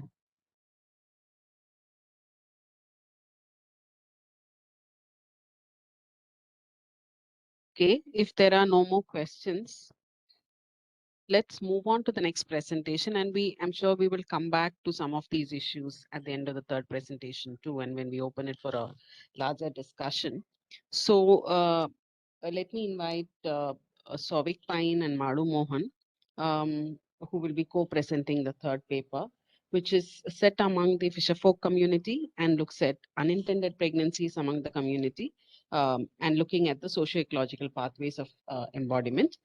Souvik is a development sector practitioner who's worked for more than 6 years at the global, the regional, the Asia Pacific level and the national level on issues of sexual and reproductive health rights, especially focusing on advocacy, research and capacity building, and on the issues of abortion and adolescent health. He's a senior program officer at the YP Foundation at Delhi, and also leads the coalition Common Health, which works on sexual reproductive health issues and safe abortion. Malu has completed her PhD from the Achyuta Menon Center here at the Sri Chitra Institute, and is currently with the National Institute of Epidemiology, ICMR, as a consultant. She's also a senior research consultant at the Public Health Research Consultancy, Women's Institute for Social and Health Studies here in Kerala. So over to you. I see Malu, it's your screen. I don't know which of you is presenting first. So please go ahead. Hi everyone, very good morning, and thank you so much for giving us this opportunity to present this piece of work in this esteemed space. So as clear from the title itself, it looks at more of the aspects around unintended pregnancies among the traditional fisher folk community of Kerala. It's more of looking at socio-ecological pathways of embodiment. I definitely want to acknowledge that this piece of work is a part of a larger study. The larger study actually aspired to look at more of aspects of myths, misconceptions, and understanding of abortion in two very different communities across India. One is of the tea plantation workers community from Jorhat district in Assam. The other was the marine or the traditional fisher folk communities from Thiruvananthapuram district in Kerala. So this part of the presentation is kind of one of the inferences which has come from this very specific community. So wanted to acknowledge that upfront, and wanted to acknowledge also my co-presenters, Malu, who is here, and also one of my colleagues, Vinita, who has also contributed in this study. So as I move forward with the background, unintended pregnancies are either pregnancies which are either mistimed or unwanted or both, and they account for around 40% of all the pregnancies worldwide. Um, Also, there's a bit of language politics in the word unintended pregnancies, how and also how unwanted pregnancies are also defined. More of its uh, I'm not getting a detailed conversation because that's not the scope of this presentation, but just wanted to acknowledge that. And for the purposes, since most of published literature uses unintended pregnancies also as a internationally accepted definition, we would use unintended pregnancy as a word. Also, just adding to the background that an estimated 218 million women who are mostly from the developing world who could not access modern and reliable forms of contraception, according to a study by UNFPA in 2021. And thus, there's a very high risk of unintended pregnancies, which are there. In 2020, about 25 to 28 million couples from India would not have access to any form of contraceptives, and an additional 2 to 3 million unintended pregnancies. All of these have definitely a adverse impact on the nation, the adverse impact of the nationwide lockdown on contraceptive access. And there have been also studies done to look at how the impact of the lockdown has been to access to abortion also. So Common Health had done one research to even focus on those aspects. And in the space, wanted to share that while the essential services was announced by the Ministry of Health and Family Welfare, it did not account for abortion in the first place. It required quite a lot of advocacy done by many abortion advocates to ensure that abortion services is also included in the essential services list. But as we know that while guidelines might say something, the actual implementation on ground had been very different. Also referring to a recent study by which estimated the number of abortions done in India in 2015, it estimated that uh, nearly half of all of the pregnancies were unintended, and every third pregnancy ended in an form of abortion, in form of induced abortion. So that this is kind of giving, also setting some background about the need and the quantum of abortion and how common as a pregnancy outcome abortion is, as against often public discourse is not being acknowledged, and as if a more natural and a more predominant pregnancy outcome is only childbirth. So these studies definitely center and foreground that how commonality of induced abortion in the country and worldwide it is.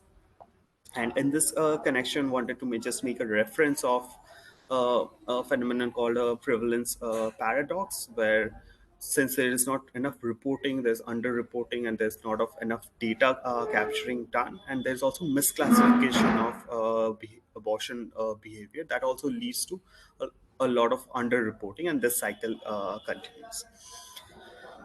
Adding further to the background is the link which is there between unintended pregnancies and multiple axes of marginalization, which is inclusive of social and economic marginalization, which definitely limits the the sexual agency and reproductive autonomy of people who are faced or oppressed by those axes of marginalization.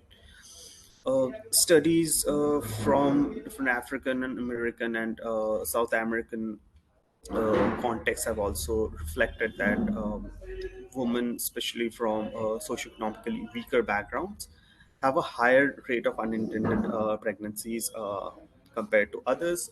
This also from the perspective of their knowledge and access to contraceptive services is also lesser, and often they are not able to maybe discreetly access them, because even if in settings which are more restrictive in terms of abortion, people who have a lot of economic capital might still be able to bypass the system and still access more safer forms of abortion, while people from the weaker sections of the society might resort to the least safe and the most unsafe forms of abortion. There's definitely a lot of moralism associated with sexuality and engaging with any form of sexual activity in the Indian society. And these are very patriarchal notions which are very connected to like age and marital status.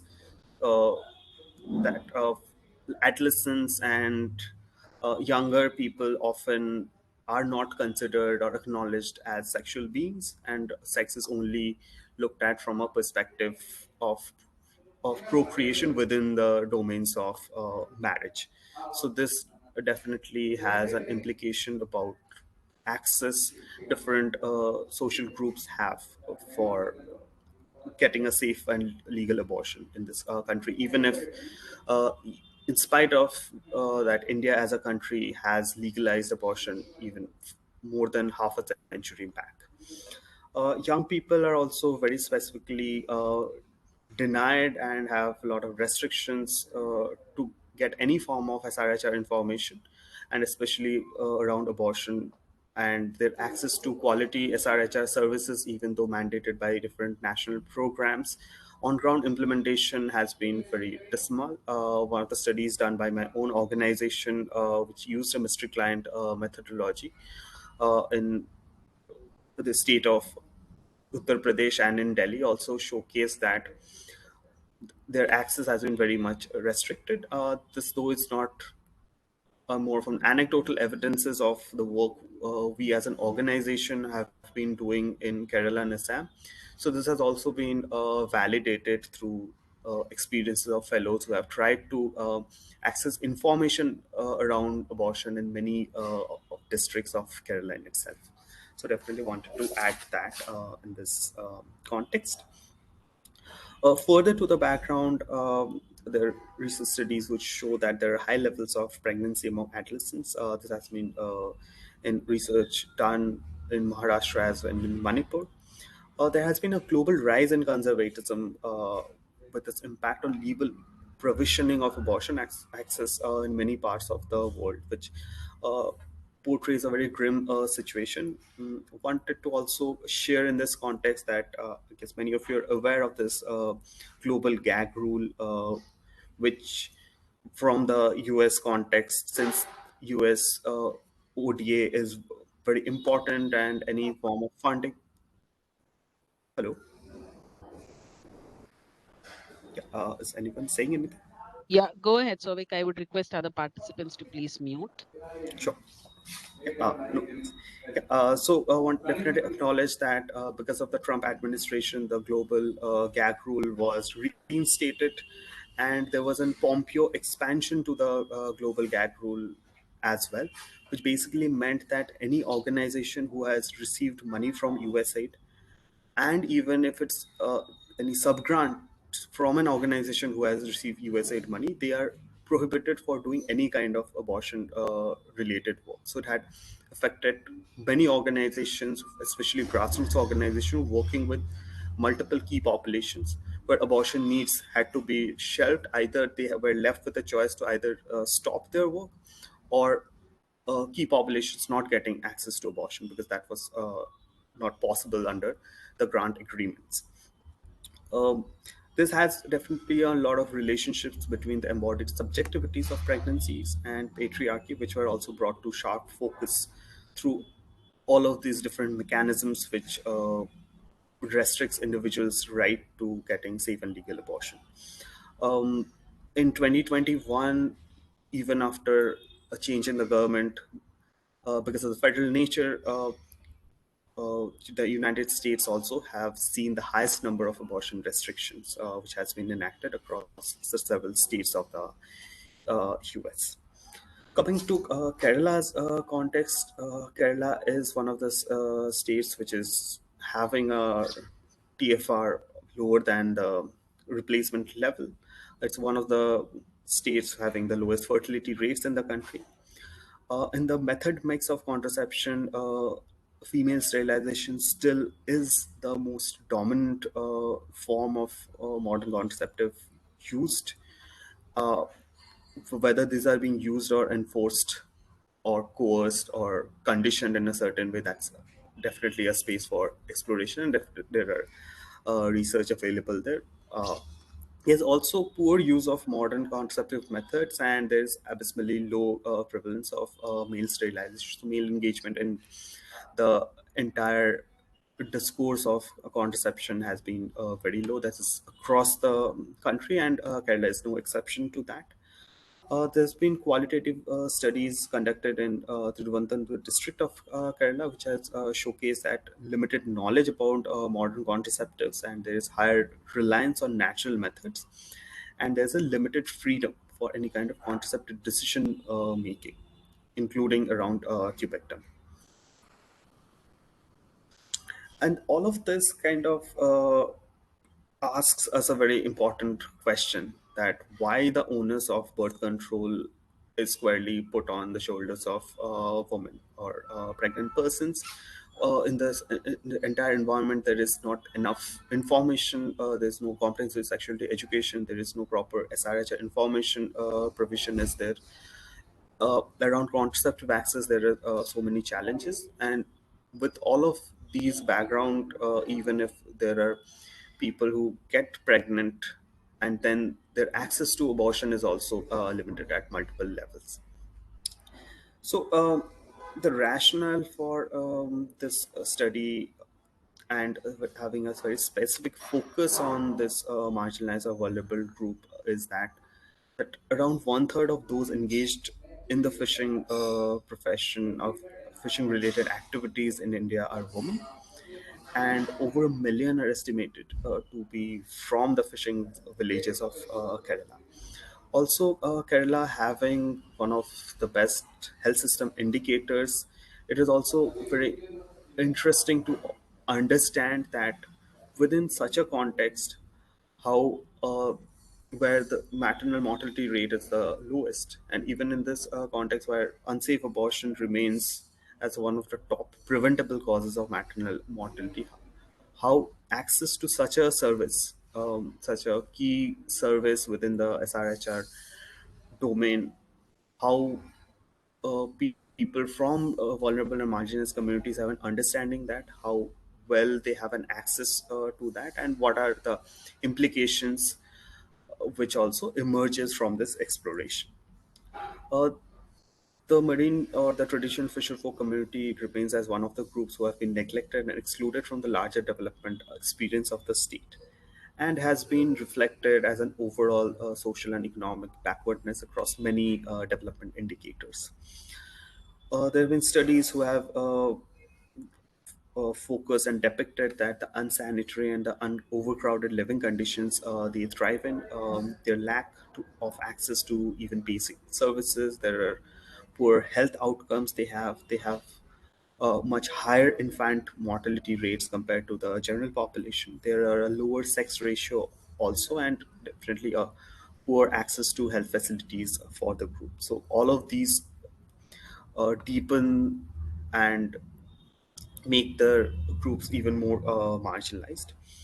There have been also there's a scarcity of literature also available around the reproductive health concerns and access to services, especially not much around abortion services per se.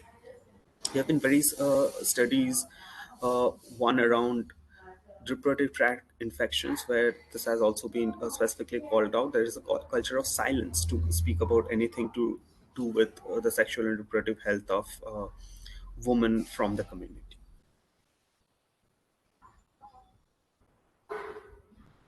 So the objective of this study was to explore the socio-ecological pathways of unintended pregnancies among traditional fisher folk community of Kerala.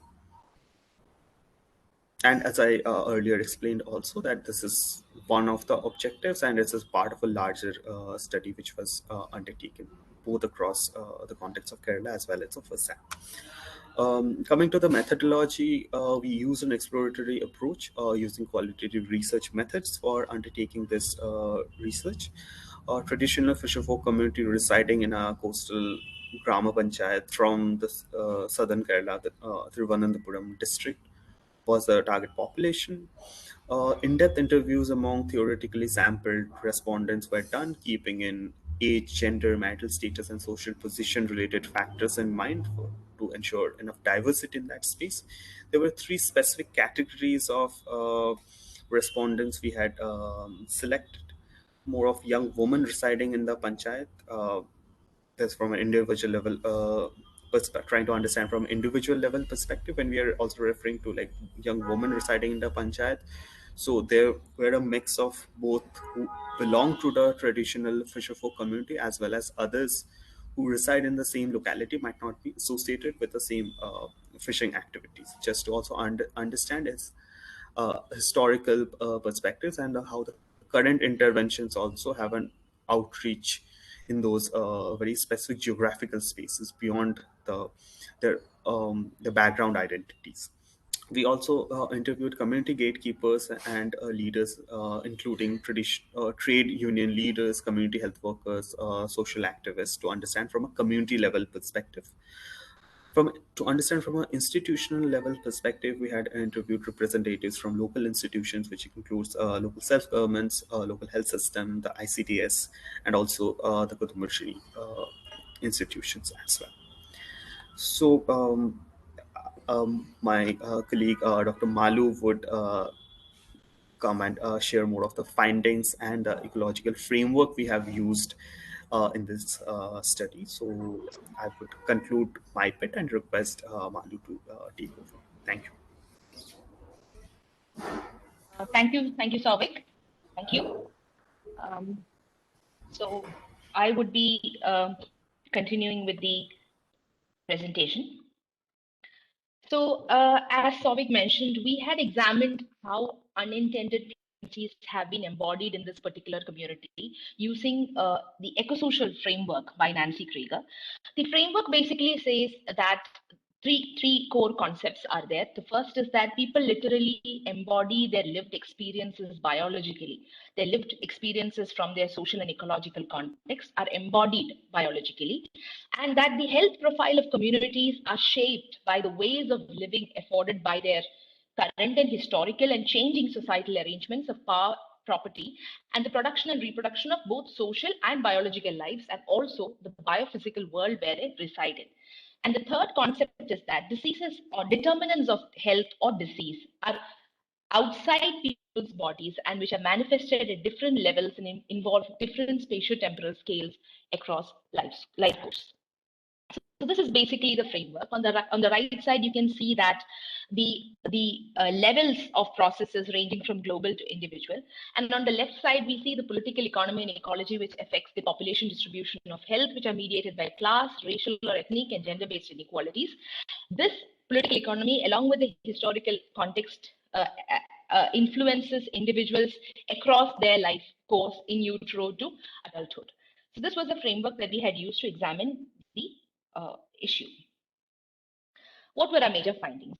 So our findings emerged in four broad themes. First was the social and economic ramifications of climate change and globalization on the predominant occupation of this community, namely fishing. Second, the gender role strain that they experience as a result of these macro level implications and how it affected the men and women, and what implications did this gender role strain have on women specifically. Third is the system's labeling and stereotyping of this particular community, which has historical roots, which is caste-based, which is class-based, and this how has this approach or this attitude of the system affected the community, the mutual distrust that has developed between the system and the community. And finally, how has the skewed construction of health by our very own health system impacted the women from the community and have led them or have determined the process of embodiment of unintended pregnancies. Let's examine each. So the community, the respondents, there was unanimous consensus that they have faced a major economic decline over the past 2 decades, and they attributed it to various factors: globalization, mechanization, the changes that have happened to their sector, repeated climatic disasters, anthropogenic reasons like indiscriminate dumping of plastics in the sea. So all of those have come into the conversations: pollution, climate change, how the seas have changed their behavior, how the seas have changed over the years, and their various diverse views of opposition about regarding Viridium deep sea port, which they believe that has not just ecological long-term ecological impact, but also have immediate effects in the sense that they have restricted the areas where they can fish. All of this has led to the depletion of fish stock, and the right from the Oki, in fact, right from the tsunami in the previous decade to Oki, to floods, to COVID-19, the community generally feels that they have been inadequately supported by the state, that they have been neglected, that their needs have been trivialized. And so, and even in the context of the recent pandemic, where they were labeled super spreaders, the community really feels that they have been singled out, that the state's measures of lockdown and dealing with the pandemic have all been inconsiderate of their realities, of their existence. For instance, almost there was dominant voice from the community which said that they do not think that the forewarning system during disasters are inadequate, and indiscriminately asking them to stay at home is also not the solution. And they I mean, it is a known fact all over the state that rehabilitation of victims is still not complete.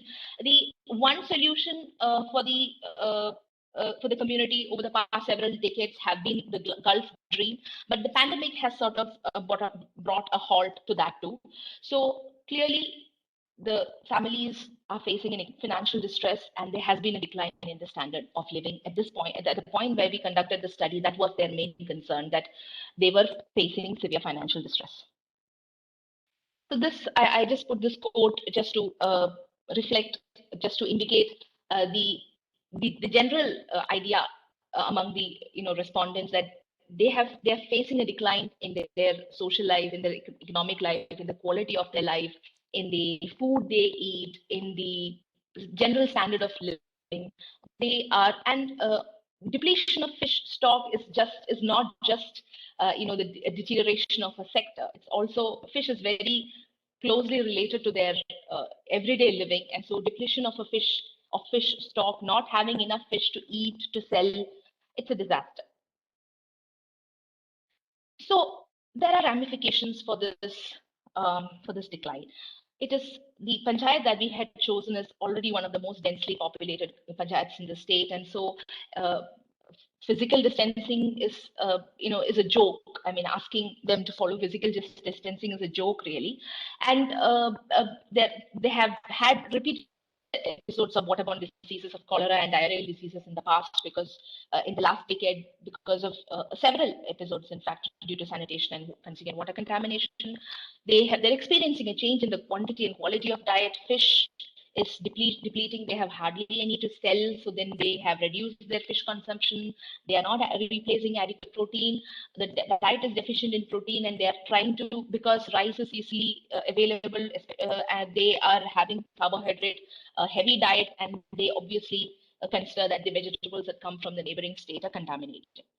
So all of these have impacted the community's perceptions. They believe that they were once healthy, and that the reasons for these perceptions is because they experienced repeated infections, repeated fevers. Many women said that, we never got sick. We never got sick until, say, 10 or 15 years ago. We were very, resilient people. We didn't get sick so easily, but they feel that they have a poor immunity, and they feel that every second person, hello? Shall I continue? You, Malu. Go Yes, ahead. yes. Yeah. So they feel that, every second person has diabetes, and so rise in non-communicable diseases. Implications for the quantity and quality of breast milk is something which women raised. Then general malaise, tiredness, aches and pains, poor motivation.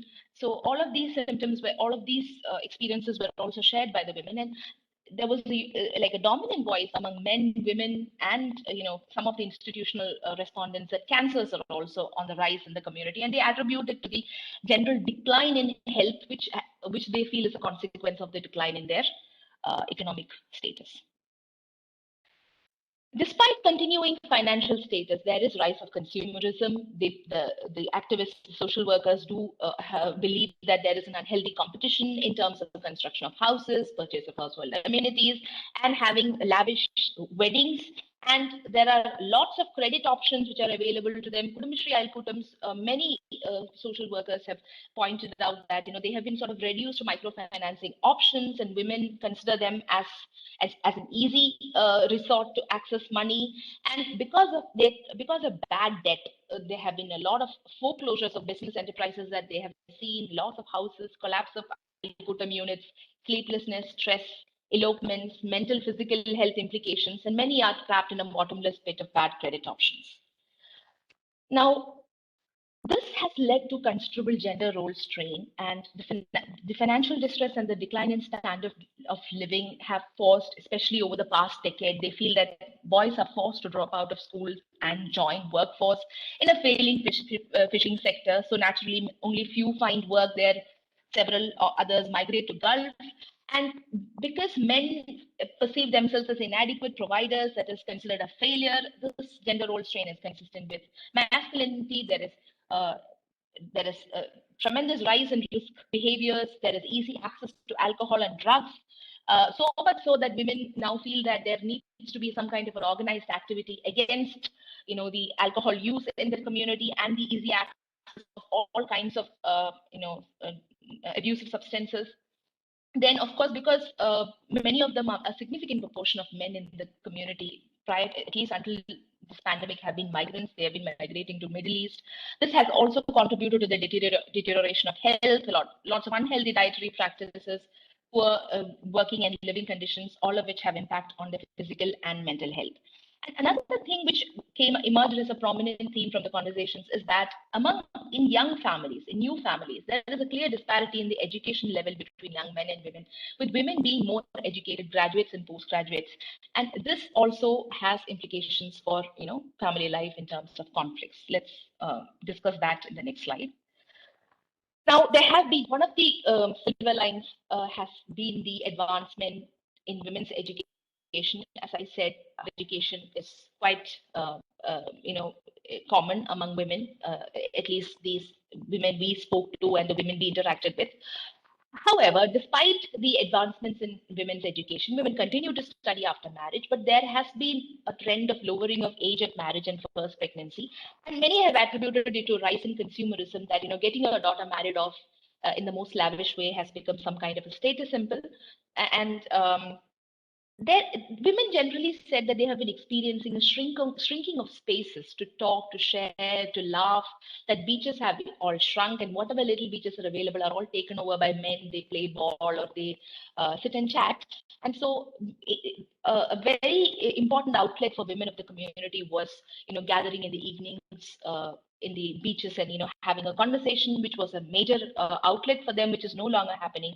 And within and outside families, this theme of isolation and suffocation repeatedly emerged. That young women were feeling greatly isolated and suffocated within and outside of families.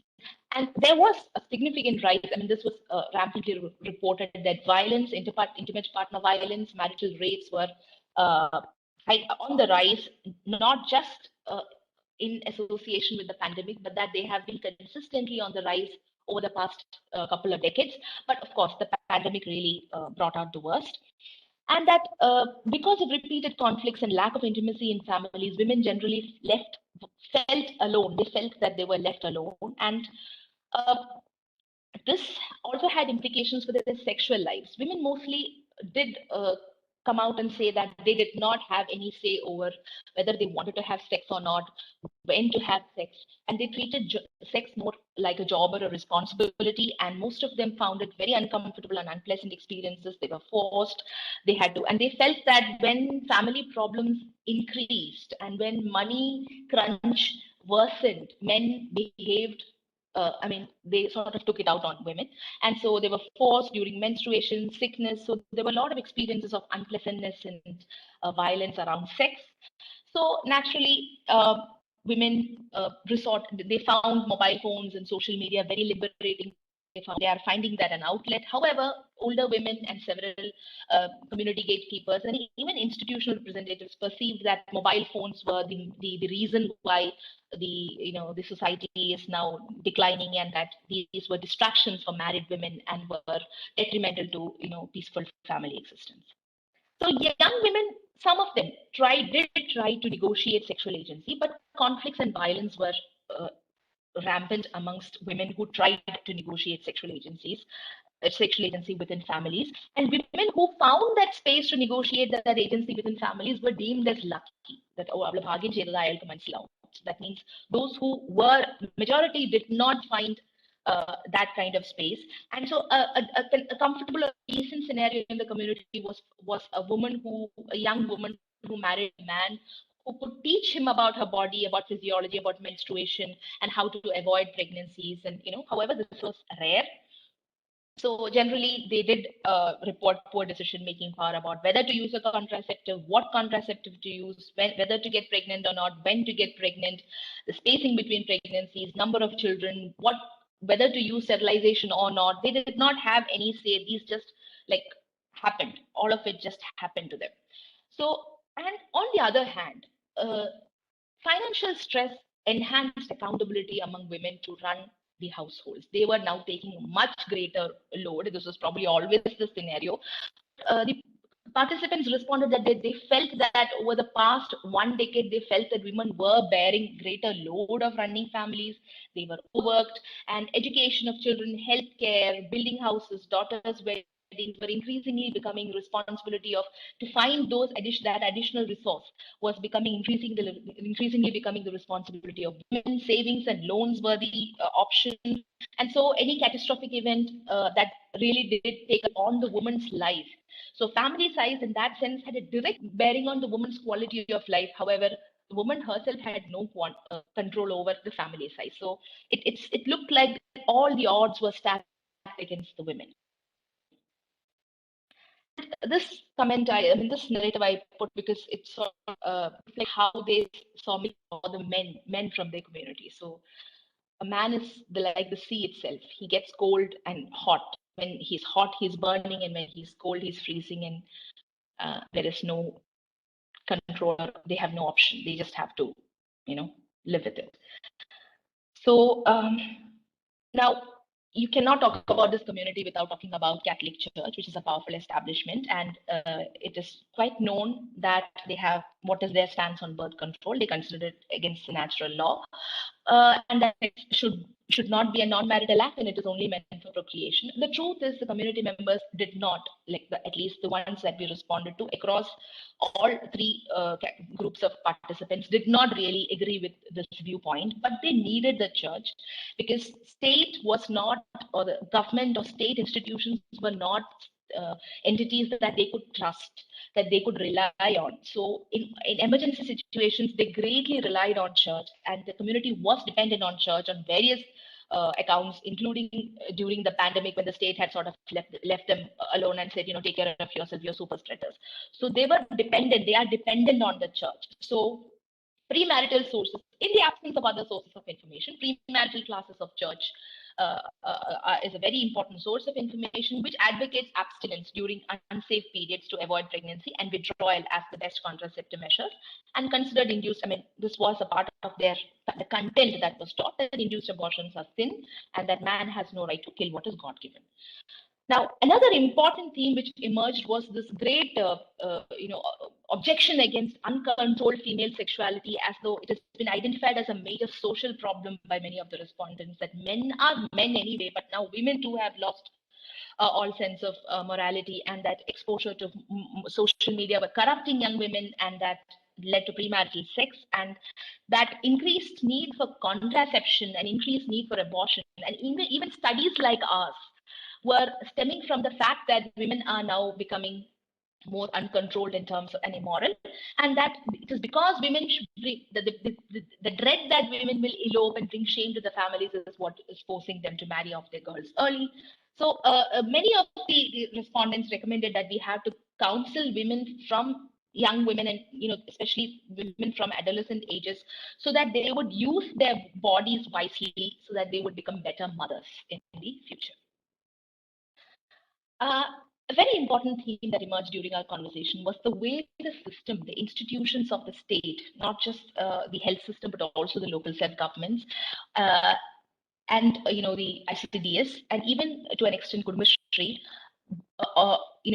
viewed their own community. So several respondents from the institution said that they attributed financial distress of the community to luxury and mismanagement, and that there was significant distrust and realization of what the community raised as concerns. For instance, if I said that they said they have been facing an economic decline, then they would say, yeah, there is an economic decline, but it is all because of these people. Then there was an unwillingness from the part of the institutions, especially the health system, to take accountability of their problems, as clearly leaving them on their own. And they accused that the community was unwilling to cooperate and compromise, and that this unwillingness to compromise and cooperate with the state was visible, that they were rebellious, and that this was reflected in the rehabilitation of victims and Miriam Seaport and whatever the government had to offer. They just had to say no. And it is because of this attitude that the state is being apathetic. So the community key informants, however, also expressed a lack of trust in the intentions of the system. And this has, and they did say that this is not something new. This is our history. This is how we were treated from time immemorial. So it's a historical process of neglect and oppression. And this was and every instance, including the recent pandemic, kept reaffirming this thought over and over to them that, they don't know how we live, they don't want to know, and none of this is new.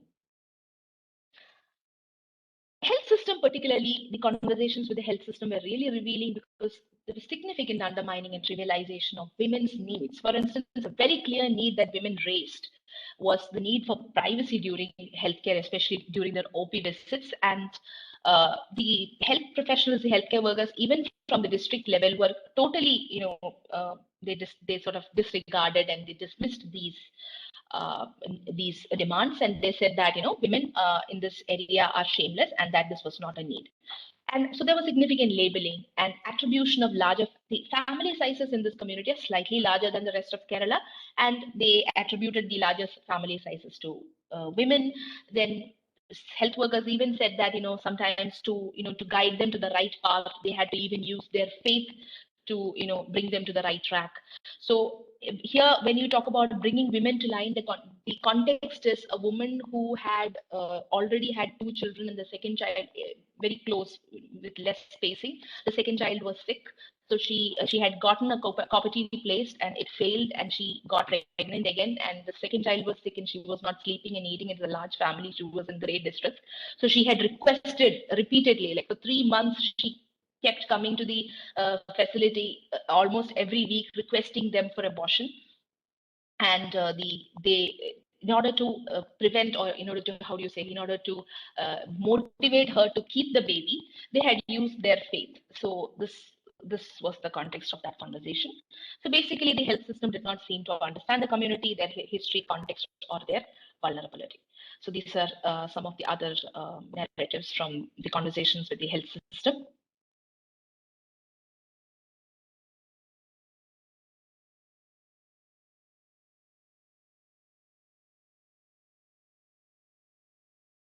Okay, and the fourth and the last theme is the skewed construction of women's health by the health system. So the conversations revealed that all conversations around women's health or birth control or family planning came back to either population control or a reduction of maternal mortality or having good children, healthy children. So there was an absence of a rights framework in the construction of women's health. Maternal health also very narrowly defined as reduction of mortality indicators or keeping mortality indicators in check, so that the number 1 status would be maintained. So that continued to predominate the space of women's health, and sexual and reproductive health and rights did not emerge as a priority from the narratives of the health system representatives. So the centrality of women's sexual agency and reproductive autonomy was not at all recognized as the basis for birth control and family planning. Instead, the centrality was on motherhood, which was the defining trait of womanhood. And so one got a sense that it was enough that the woman survived. She should not die, but that's enough. I mean, she needn't sleep, eat, or thrive. She just needed to survive. So this had ramifications. For instance, the government, this attitude had ramifications in the sense that the government facility catered to 5 large Rama Panchayats. It was always overcrowded. There was inadequate workforce. Infrastructure, medicine facilities were all lacking. Women did not have privacy, crowded. There were lots of narratives where women repeatedly narrated their excruciating and humiliating experiences in the OP wing, where other people would hear about their intimate problems. So they were reluctant to converse about, and this came out as a clear demand. And many respondents also said that if they had money, they would never go to the government facility. They would either travel to medical college or they would choose private healthcare. Community gatekeepers also argued that this lack of privacy was perhaps leading to delayed diagnosis, and that cancers were identified among women in late stages. So many of these women already knew that they were sick, but they did not have an option to do anything about it. And young people of the community had, despite comprehensive sexuality education, which was received in school and in college, they did not really, they could name one or two contraceptives. Yeah, I've heard of condoms, that's it. So they do not have any awareness about modern contraceptives, who uses it, how is it used, nothing. The key sources of information were peers, educated relatives or friends, internet and social media. And the critical point is health system was not listed as a source at all. So they were aware of natural methods of withdrawal from their, educated relatives, friends, sisters who got married. They heard that there were ways to not get pregnant. Although they thought natural methods were sufficient, they were really open to new information, and they actually demanded that they be given information because they did not get that information from the health system or from the health workers. And so both the community, it is crucial because both the community and the system identified poor spacing as a key problem affecting the health and quality of life of women from the community. So poor access to information on contraception and other SRS services. There were a lot of incorrect perceptions about both, abortion and contraception, which were continuing to be propagated unchecked. Community health workers themselves did propagate a lot of misconceptions because this whole idea that copper tea made people lean, thin, tired, all that, community workers seem to agree. They also seem to agree that induced abortion, regardless of the method, whoever does it in whatever circumstances, always led to some kind of health problems for the women. This naturally, there was, it's not even poor access, it is absence of quality SRH services available to the community, particularly contraception. And contraception was not at all identified as a need by the health system. And so this did not seem to be an issue because the issue was of the below replacement fertility level took care of everything. So tubectomy was considered a definitive solution. Why do you need contraception when you can, complete your family and then go for sterilization? So it was not even identified as a. So the study findings indicate that women from the community embody their social economic marginalization and patriarchy, and that the determination occur in the societies and systems and not in women's bodies. The pathways leading to unplanned pregnancy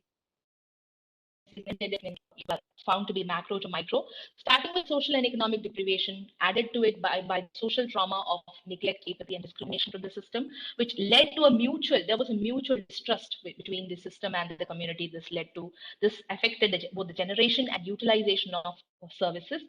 Then, of course, the key issue of gender role strain, which was rooted in patriarchy and in religious faith, which led to conflict, violence, and stifling women's rights. The community had a rich, the traditional fisherfolk community has a rich history of trade unionism and women's collective negotiation. However, very unfortunate to see that there is a significant decline in civil society engagement, and this had implications for health also, because they fondly reminisce the 90s when they had health clubs and seminars and activities and nurses coming and showing them how to use sanitary pads. And so they had fond memories of community participation and health promotional activities. However, there is a significant decline, and this is not because of pandemic, but that this has been happening over a few decades. And the conversations around, there have been a few conversations around sexual and reproductive health and rights, which were initiated through the action of few civil society groups. But the sad part is, again, in these conversations, there's an absolute absence of rights framework. For instance, there is significant focus on menstrual health and hygiene now. The emphasis of why there is need for menstrual health and hygiene, because we need healthy mothers and future generations. So there again, women's health do not seem to feature anywhere. And what was shocking was that there were dominant voices from people from the law enforcement, from the local governments, from community activists, housewives, repeatedly saying that we need strict institutional measures to somehow control the sexuality of young women for the well-being of society and future generations, because that was the ultimate problem, right, in the patriarchal construction of women's bodies and offsetting opportunities for any community initiatives towards advancing SRHR. So we sort of are in the point of thinking that the point of entry left to us is perhaps only the health system, which needs to reevaluate its priorities and reorient its constructions, or recheck its constructions, and sort of take the lead. I end with this framework of social pathways of embodiment of unintended pregnancies in the among the traditional fisherfolk community of Kerala, where on the right side we can see that the factors from macro to micro level, which lead to stifling of sexual agency and reproductive autonomy among women. And then, of course, there is a larger context of political economy of health mediated by patriarchy, stereotyping, caste-based stereotyping and economic backwardness of the community in a context of mutual distrust between the state and the skewed construction of women's health. And this political economy is impacting the women across the life course. Like we ourselves know that young women and adolescents, there is from that age there is this effort to control their sexuality, to stifling of rights among adults. So where the whole emphasis is on reducing women as bodies with reproductive potential.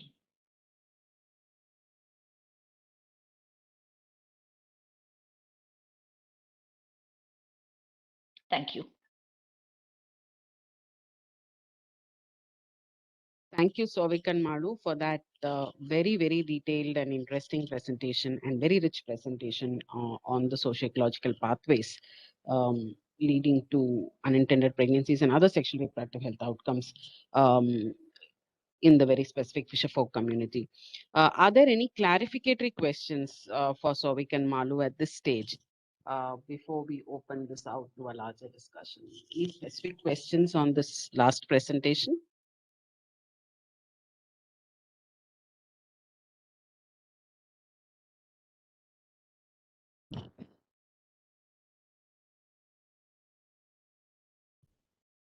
Anyone?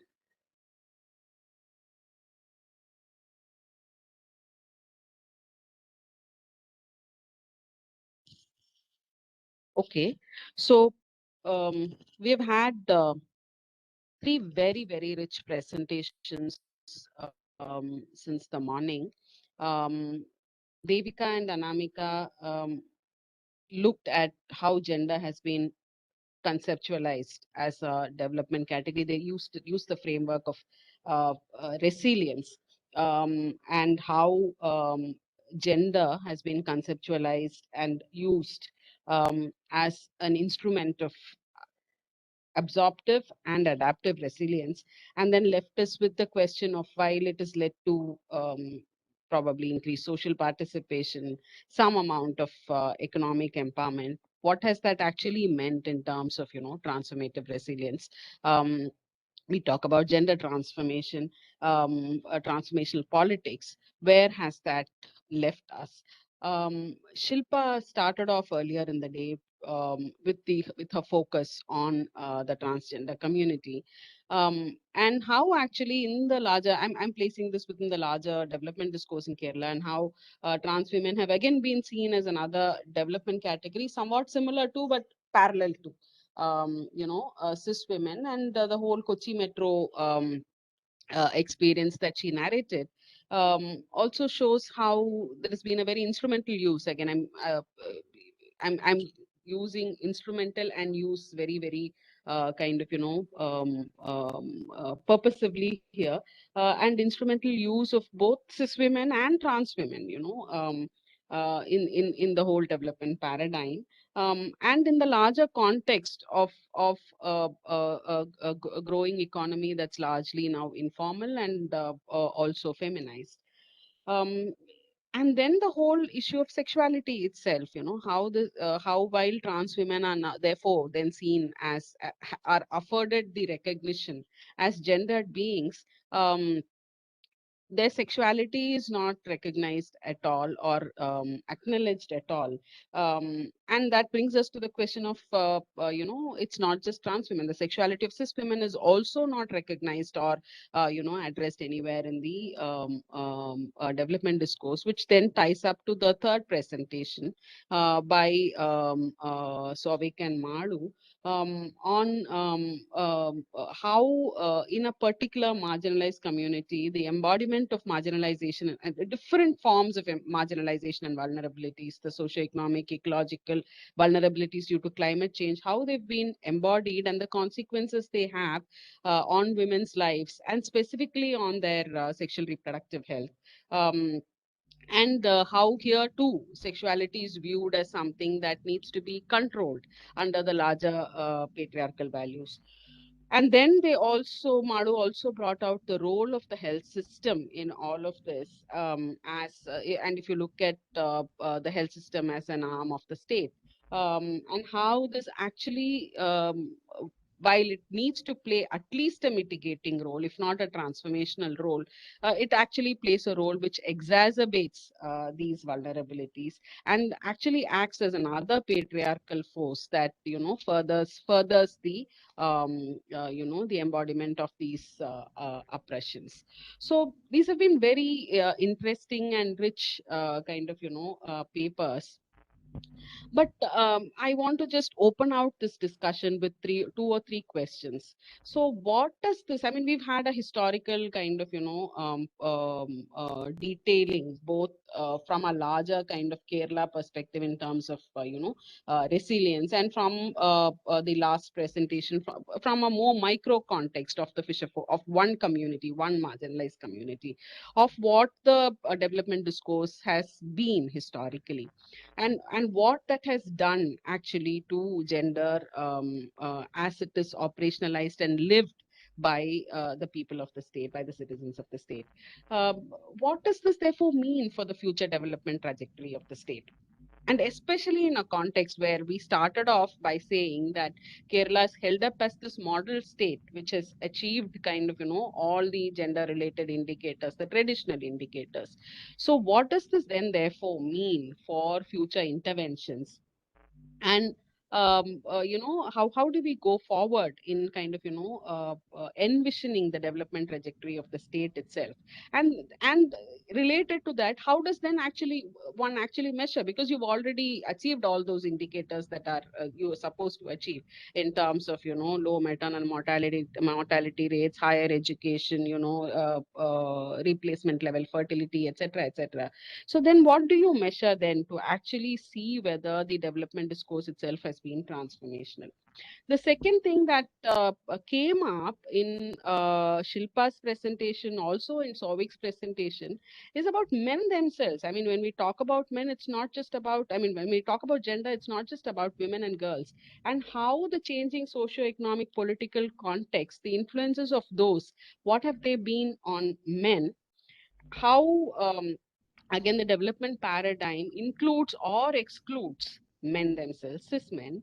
And then in Shilpa's presentation, she mentioned kind of in briefly about trans men and how they are pretty much invisibilized or not anywhere on the frame, because they are, I mean, they are now masculinized and therefore not in the frame of the development category that the state kind of looks at. The third thing I wanted to bring up was about caste.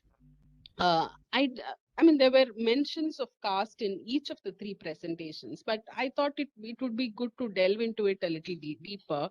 I come from Tamil Nadu, where I worked with the Dalit Women's Organization for close to 2 decades now. And where the intersections between caste and gender on the ground have been very, very stark.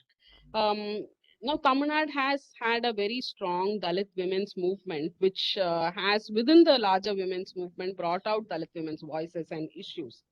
But if you look at the larger Dalit political movement in Tamil Nadu, there is a very large, powerful Dalit political organizing and political movement in Tamil Nadu, at least for the last 3 decades or so. But there, even when there is a very strong caste consciousness, the gender consciousness within the larger political movement is completely absent, and rather it's kind of there is again the caste assertion has actually led to a larger control over women and their bodies as sites of caste honor. So I thought it would also be interesting to hear from some of you on what are the caste gender intersections in in the development discourse in Kerala itself, and how that has panned out, and what would be the kind of future that one looks how does one look at those intersections in any future discourse on development in Kerala? With that, I'll stop and I'll open this out. I'm sure a lot of you have a lot of questions, inputs, you want to come in with your interventions. So please raise your hand, unmute yourself and speak.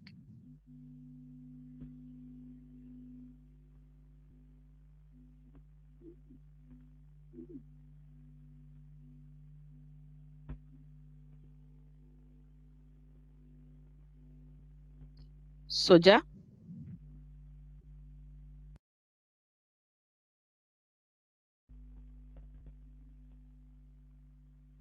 Suja, do you want to speak? Can't hear you.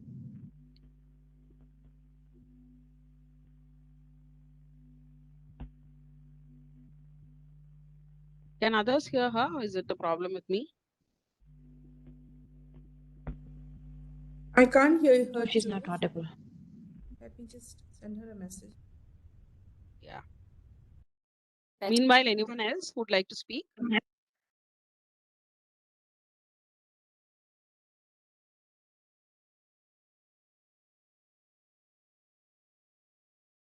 Would any of the speakers like to reflect on any of the other presentations or?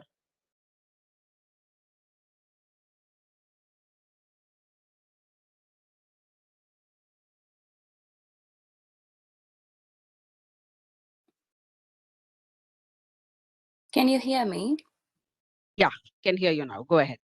Yes. So I just wanted to talk about, the mention of development indicators. And I was also thinking about how when these indicators are coined and determined by Brahmanical Eurocentric thinking, how would that measure a mental well-being? How would that measure agency? Even when we look at sense theory, which we have been following, I would like to hear from from one of the presenters if they have any reflection on that. Thanks, Suja. Maybe we could take a couple more questions before we, if there are, before we go back to the presenters. Okay.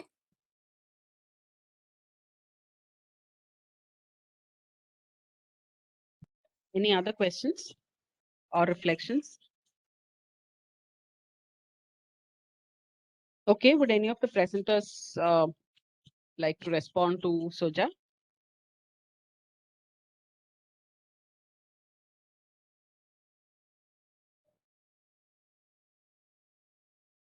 Yeah. Devika? Yes, I also want to reflect on the other papers because I think there is a very interesting connection. The way, for example, of how the state is behaving. I think it comes through powerfully, especially when the issue of the body of the female body comes into the fore. So, from Shilpa, I'd like to know a little more on the whole engagement of the state with the trans body, because we have also been hearing so much. I mean, there's been so much of controversy around the provision of healthcare for trans people, and especially to do with uh, the surgeries necessary, the kind of support that trans people have been demanding for surgery, and the way the state has been dealing. It's the callousness has been quite shocking, and we've seen that. So if that's one reality on one side, and that kind of that's probably something that Shilpa might want to talk about a little more. But and that may perhaps also throw some light on kind of maybe shows another aspect of this kind of callousness. When I was listening to Souvik's and Malu's presentation, it struck me, that the kind of callousness that cis bodies also face when they are at the intersection as of caste and gender, especially as you point out, Subhasri, in some ways. Fisher folk have been stigmatized. Women of the fisher communities have been stigmatized since very long. And yes, these slurs have lasted for decades together, one knows. And it's really, really telling that these slurs continue to be heard to this day, despite the fact that the community has actually advanced quite a bit in education and many other indicators. So, yeah, and that's again something I'd like to know more from Souvik and Malu. So what is the scene? Because, you know, the story also repeats in other contexts in Kerala, where even among, you know, the women of the dominant community. So do you have any way of in which we can maybe take a look at how the stigmatization of the fisher community, you know, shapes these outcomes in a way that's different perhaps for others? So that's one thing I'd like to know. And clearly, you know, it seems evident to me that what the state actually gains a grip precisely by undermining the local resilience, like we were trying to argue. And I see that coming through in both papers. In the case of trans women, clearly this you know, the exclusion of sex work, the urge to kind of should I say, the urge to interpolate trans women into the discourse of the good woman in Kerala seems to be actually a direct undermining of the resilience of that community, which has allowed it to stay, you know, active and alive in an extremely hostile kind of environment. And if you look at the fisher community, it's clear that the state really does precious little to protect the local resilience of this community from the repeated assault of capital and the impacts of climate change and dispossession on the coast. So in some ways, you know, this is, one has to ask the question, so where is the welfarist state that we were talking about in the 1990s? This whole celebrated Kerala model state in which political mobilization by the poor, the demands that they made would elicit some kind of a response. So where is that state? Is it gone? Especially when you look at the state from the perspective of extremely marginalized groups like the trans people on the one hand and the fisher communities on the other. One cannot help wondering whether it's actually now no longer existent. So that's one of my takeaways from these other two papers. Soja's question, I think, is very important. In fact, all the more important in this context. Because, you know, my position on indicator-based research in gender for Kerala has always been that it is a convenience of the state. Now, see, it's a very convenient set of indicators that we've had. So, in the 1970s, Kerala was this haven of social development. And then, of course, you measured, and social development, as we all know, is, you know, it looks at the community, not only but you employ a certain set of indicators that allow Kerala to come on top. Then in the 1980s, we moved into the human development framework.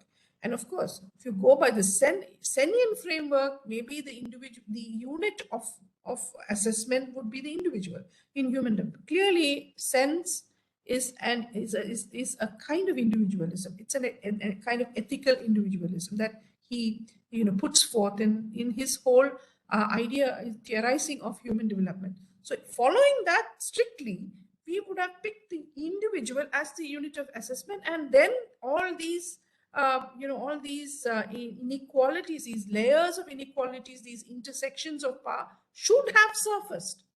But no, we use the Human Development Index, which is a very, very convenient way of pushing all that under the carpet. So Kerala emerges on top again.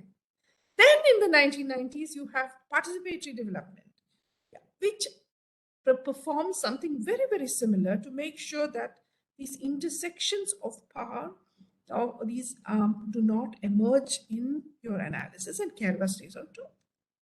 So this putting Kerala on top business has been served excellently by this business of indicator-based research. Now, I mean, and that I think is what has brought us to this sorry pass right now. because it's clear. And of course, the feminists in the early years of this century have actually put forward, my colleagues Pravina Kodot and Rudul Ipan, I think, were pioneers in this. Their paper, which actually argued that the indicators that have been used to put Kerala on top of the gender index are just not good enough to capture the emergent issues on the ground in Kerala, especially for women. Well, that critique has, I think, is now, kind of accepted. Look at human development reports in Kerala, etc. That's accepted, yeah. But, what exactly, what are the political implications of that in the long run? So what are we sacrificing? Because you see, this is not just a simple matter of matter at all. We have to remember, because you see, Kerala's visibility as a region emerged in global development, Eurocentric global development discourse. Kerala was the Cinderella, which was discovered by social development, the UN, in the 1970s, because the magic slipper of social development fitted Kerala like. So, the question of remaining that Cinderella, that, of the Cinderella of the South, of the global South, that's a pretty big crown, and you don't want to give up that crown. And who pays the price of that crown, of Kerala wearing that crown? It's the women who pay that price. And that's my response to you, Surya. Thanks. Thanks, Devika. I see Rakhal's hand up, but I hear that Souvik and Malu have to leave in, say, another 10 minutes or so. So let's hear from them, their response, before I move on to Rakhal. So Souvik, Malu, either of you would like to come in here? Yes, I would just like to talk about, how the system, like, for instance, when we started the research and we spoke to women, and we came to know that, this demand for privacy was strong, and that they were humiliated, and they were made fun of and mocked in the facility. We decided that, we are going to see if this is casteist, because we're only Latin Catholic fisherfolk women experiencing this. And, I really thought that would not be the case. I thought the doctor was busy, and that, they're overworked, because that's the impression I got when I first spoke to the health system. But then we are going to talk to other people from the residents, and I realized that people who are not belonging to this community had better experiences with healthcare. And how I would say, so I asked, I actually asked the other set of participants that, people have, complaints about crowd, and people are that, that they are not treated well, and doctor snaps, and they write paracetamol for everything, and they don't even listen, they don't touch, all the traits of a system which was, exacerbating caste-based inequality. All those traits we were getting those responses from the community. So I asked the other, said that, so then the one statement sort of stuck with me. In Malayalam, it says, which means the doctor will know when they open the mouth. And that's why the doctor treats them differently. And that although we are coming from the same geographical area, although we're coming from the coastal area, when we open our mouth, the doctor knows that we are not them. So yes, I think it is casteist. The stereotyping is casteist, and the system is aware of the fact that they are coming from a certain denomination, and the stereotyping is based on the system's perceptions that it has built based on this casteist logic. So there is no doubt that in that particular community, that the system has the behavior of the system has, casteist roots. The perceptions are casteist. Thank you, Malu. Souvik, would you like to add anything to that?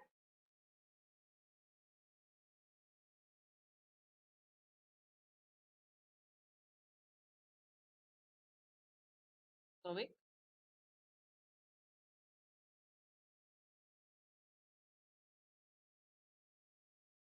Hello. Hi.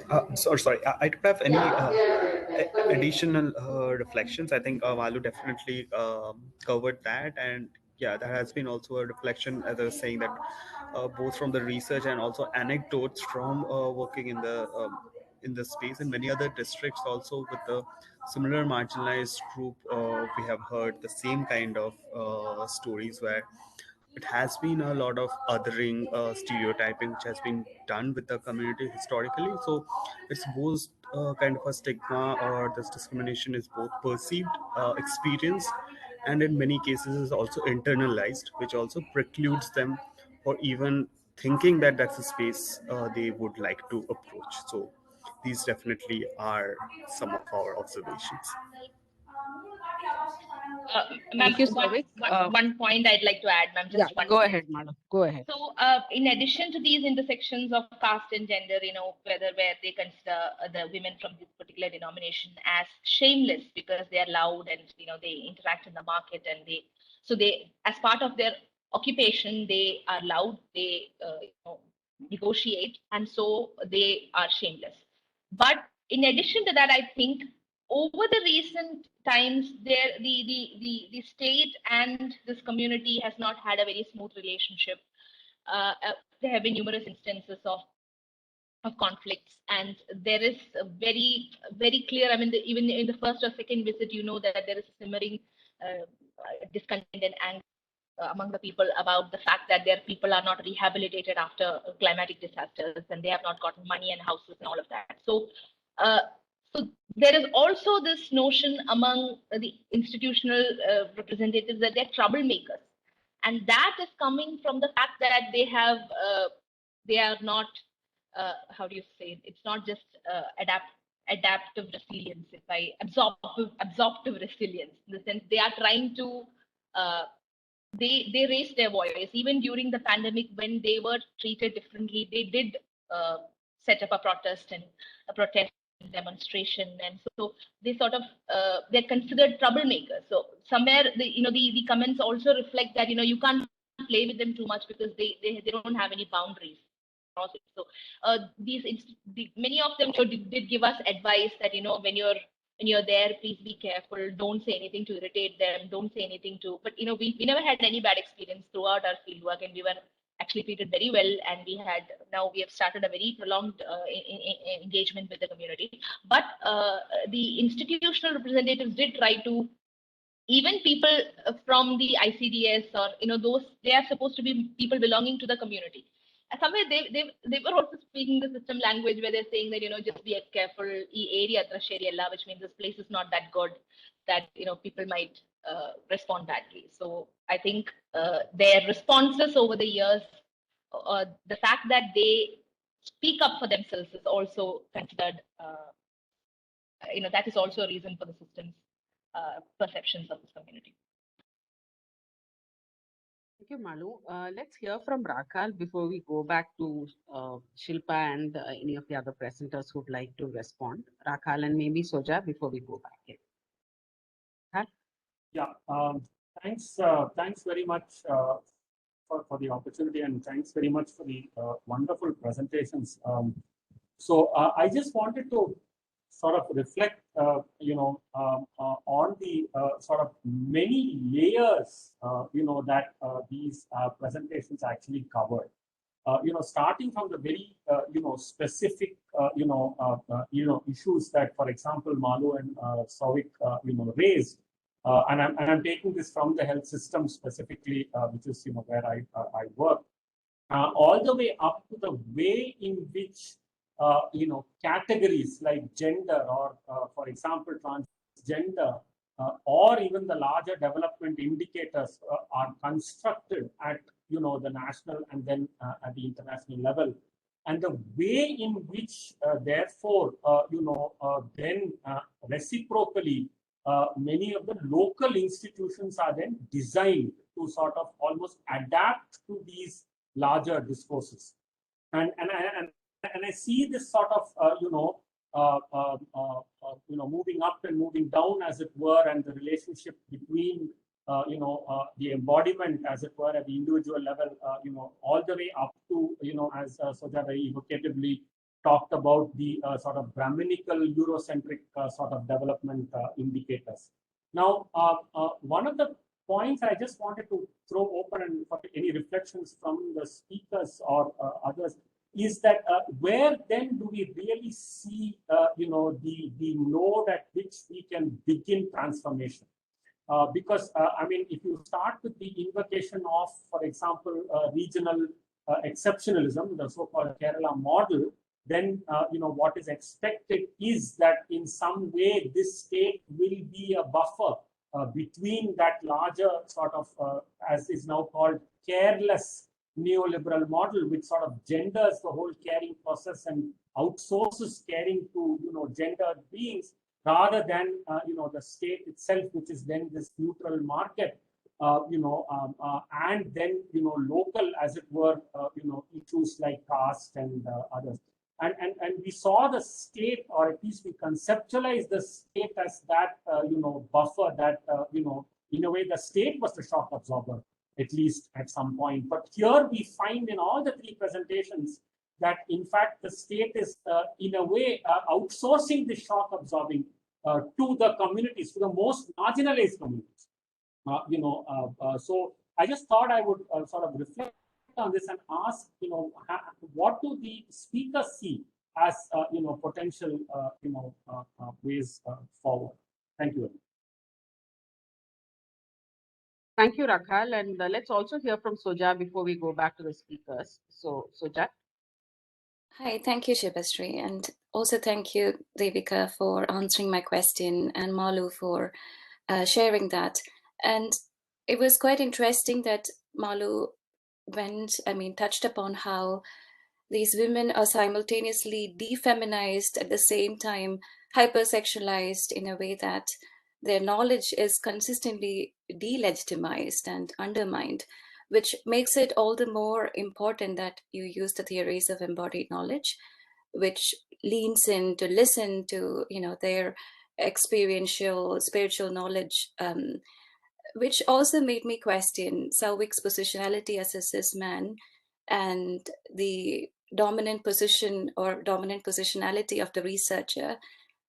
And how would you describe your motivation in wanting to have your voice become a part of this research, Souvik?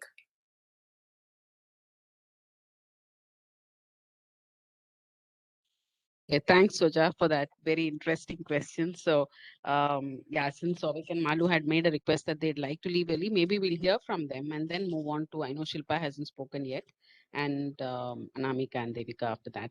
So, Souvik, Malu. Sure, I can go first, and thanks so much, Soja, for the question. I mean, I'm completely acknowledge my position as a cis-het man into this entire research space. So that's definitely being aware of that. That's why the whole entire development, research conceptualization process, the analyzing part of it, the data collection is definitely done with people who has a rich understanding of the context, can connect with the people, and also in since it's a part of a larger research which has also happened in Assam also, we also included people from the community into the conceptualization process. It's also with this clear acknowledgement and understanding that to more get contextual understanding in the research ideation, tool development, analyzing, and disseminations. We also held like community engagement meetings in each of these spaces to validate our findings, and so that they are not shaped by our own positions, our privileges to any end. And also going forward, what kind of interventions we want to do with these communities, which are really beneficial for them, and not again like we are trying to impose something we feel is better for the community. So we try to have all of these checks and balances while planning for this research and any intervention going forward. And just my position more of, again, as a forward-looking perspective from the research findings is just in the space of work I do mostly at the organization at a policy engagement level. And the idea is to bring more leaders from the community build their capacities to understand policy literacy, have right kind of skills to actually leverage these findings, and able, like, we create neutral platform or broker more connections or meaningful engagement of the community members with the decision makers and implementers, so that they're able to inform the systems implement and in its implementation, as well as going forward any part of the policy development cycle. So that's more of my position has been in this space. And yeah, it's always is a space of introspection, and always ensuring that my own biases, my own privileges do not like overshadow in any of the processes, and definitely which do not center the community's need in the forefront. So that's been kind of the process. And yeah, thanks so much yet again for the question. Thanks, Souvik and Malu. And Shilpa, would you like to come in here, respond to any of the questions? Yeah. Sure. Thank you so much, Dr. Subhasri, and for all of the amazing questions that you and the others raised. It's making me think a lot, and I must apologize in advance if I don't have clear-cut answers, but just like a set of inchoate thoughts, and I will definitely develop them further as I work on my dissertation. But yeah, so the one thing that seems to tie a lot of questions and concerns together is that, you know, development, the term and the sort of mechanism that it authorizes is fundamentally like super prolific, and it's also very polyvalent. I think that's what we've observed possibly through our presentations, because the same mechanisms sort of keep replicating itself with the creation of every new, you know, quote unquote client or target population, with every sort of challenge faced by the state.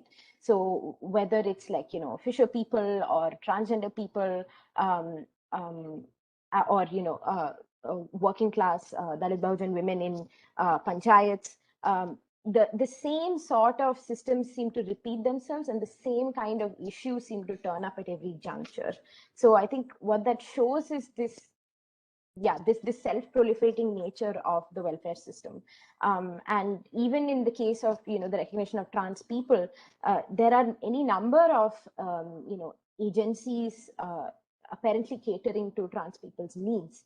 And so there's so much of a proliferation on paper and systemically that it sort of obfuscates the ways in which things are not really happening on the ground. So now there is a budgetary allocation for trans people, but what we don't notice is that the budget is sort of dumped. So I think there's a reason why one of the most successful and consistent, you know, cash transfers by the government relates to sex reassignment surgery. I think it's very prolific. Around 350, you know, cash transfers have been made according to informal sources.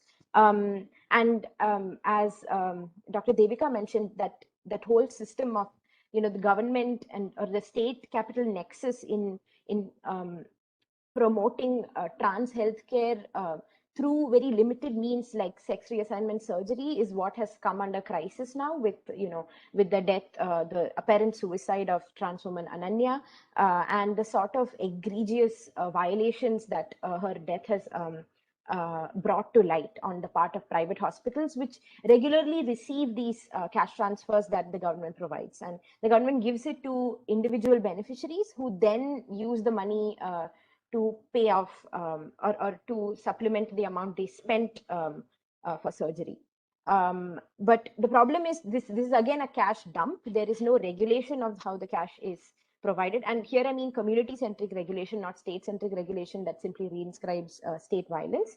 But there's no regulation of how the cash is used. There is a very popular proposal for a transgender festival, and a lot of trans people have told me that they were not consulted, and that it would be entirely useless as opposed to using the funds for more redistributive benefits. And this is not unfamiliar, I think, to any of the others who presented papers. It's sounds like the same old story, like the sense that as Anamika and Dr. Devika said, that in chikungunya they responded in a certain way, and then with COVID they respond the same way. So this sense of deja vu keeps coming back, and I think it's important to sit with that and think about what that means if you're thinking of transformation. And I think one important way to do it in movement spaces and for us as researchers is to stop working just with the census categories or with the kind of beneficiary categories that the government creates. So thinking across, seeing trans women and cis women as beneficiaries and as subjects of the same kind of state violence or state munificence. So more intersectional analysis that think across movement spaces, think across issues that don't limit themselves to particular, state categories of identity or of beneficiaries. So I think that kind of thinking is one way to start thinking about how to stop this deja vu, this endless replication of the same process over and over again. And then the discourse on men or the exclusion of masculine identities from the development process is, again, an extremely interesting point. And I want to nod to Lars Arberg's work on this. And he's a PhD student at SOAS. But I think, I think we need to start thinking seriously. And I mean, we have for a long time, but I think the case of trans men and trans women provides a renewed occasion to think seriously about what it means that women located squarely within family systems become the main recipients and distributors of social protections offered by the state, and that system has serious impacts, as we've seen for people like trans men. Yeah, and the question of caste and the very difficult question of positionality that Soja raised, I want to bring up Rupa Vishwanath's work on caste in Tamil Nadu, and the point that Rupa makes that's really useful, I think, in the case of Kerala as well, is that the management of caste relations, and not just caste relations, but Dalit, non-Dalit relations, the management of the issues and demands raised by those who have been historically enslaved, the state's management of those relations is integral to understanding the modern welfare state. So I think understanding, so a similar kind of orientation in the case of Kerala will be really useful to understand the developmental state as through and through something suffused by caste logics, by the afterlives of enslavement and bonded labor and so forth. So this is like a very broad, thought process. I'm slowly reading the work of Malayali anti-caste thinkers and scholars, and trying to figure out how to undertake, a caste-centric analysis of the welfare state and of the issue of trans people in Kerala. And of course, as Dr. Devika raised, the model of the good woman that is often imposed on trans women beneficiaries is also thoroughly a caste-based construct. And more than these kind of more everyday things, there are also structural factors around caste that influence how trans people access their benefits. And what defines a good or bad citizen? A noisy citizen, a citizen that doesn't save properly, that's unruly, and that kind of bad citizen keeps turning up in all these studies, and that's again thoroughly undergirded by caste conceptions. And I want to cite Sunil Mohan, a trans activist and scholar, who has said that the NGO system is fundamentally Brahminical in nature. So the sort of expert rule that development regimes set up is also fundamentally Brahminical, where the work of thinking and theorizing is undertaken by Savarna NGO leaders, Savarna researchers like me, and so forth. But the on-the-ground labor is carried out largely by Avarna, Dalit Bahujan, Adivasi folks. So I am definitely thinking seriously about how to center that perspective in my understanding of the state and of trans people's engagement with the state. More than this, it's hard to find explicit references to caste among trans people in Kerala, as far as I can tell.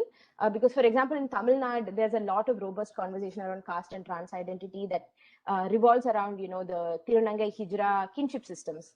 And in Kerala, everyone has collectively agreed that this is very new, and it is something that characterizes other states and not progressive Kerala. So partly because of that, I think there are no explicit conversations around caste and trans identity, apart from, analogy, like, oh, trans people are like caste oppressed people. But then what happens to caste oppressed trans people who have like an intersectional experience?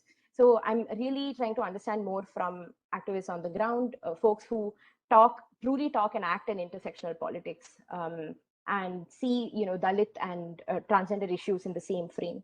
So I'm trying to learn more about that. And the question of positionality is, I think, really important, especially when we are studying governance and state power. I think it's important to understand that researchers often become part of state power, replicate the same methods and data collection practices that the state uses, and the kind of surveillance that the state often uses. And, this is not to just, simply dismiss all of the efforts that have been happening, but I think it's important to be aware of that. So I think for me personally, as a cis-Savarna woman, I don't think that simply acknowledging positionality is enough. I think structurally positionality is an unchanging thing. I don't think any amount of radical theorizing can change my status and privileges as a cis-Savarna woman. So I think I'm in my research, one of the ways I've been trying to work with that seriously is to understand that my gaze is limited to what the public can access of trans people as an ally, as a member of the public, and I explicitly avoid trying to access spaces deemed as intimate and private by trans people. And even when I am granted access, I am very, very careful about representing that in research. These are some of the initial ways in which I've been thinking about the question of caste and positionality and so forth. I think I've talked a lot, but this is a lot of questions and it's all very interesting. So thank you. And I'm happy to hear further comments and questions. Thank you, Shilpa, for that very, very reflective response and touching on so many of these of the issues that have been raised. I'm aware that it's past 1 o'clock when we were supposed to actually wind up, but I'd like to hear if there are any responses from Devika and Anamika. Soja, I see your hand up. Is that an old hand or a new hand? I mean, if that makes Sorry, sense. it's an old hand. I will just lower it. Thank you. Sure. So, Devika and Anamika, would you like to come in for any last responses, final responses? You're muted, I think. Can't hear you. Anamika, you want to go first? So no, actually, all the three presentations, I think, kind of allude to the fact that the state and gendered citizen relationship has changed dramatically in Kerala over the last couple of decades. I think the burden is increasingly on the individual to be resilient, be it absorptive or adaptive. But you become a problem to the state if you have shown some amount of transformative resilience. But on the other side, the state is totally inflexible, almost showing engineering resilience, the difference that we kind of showed in the beginning, that the state pushes back all kinds of resistances that comes from the people, retaining its shape almost as it has always been. So that's one of the comments that I wanted to make about all our papers. The second, on the question of caste. So in our interviews with people who attended Gram Sabhas and who didn't, we kind of realized that the middle class is completely vacated from Gram Sabhas, and almost, I mean, they kind of accuse the Gram Sabhas of being a space for government benefits dispersal kind of a space, and argue that it's a space only for the Dalits and Adivasis to access services, and that it doesn't benefit them anymore. So the language of participation has become so bureaucratized in Kerala right now that looking at Gram Sabha as a government, as a political space is now no longer possible in its current form. So that's one of the responses that I had on the issue of caste and participation in Kerala.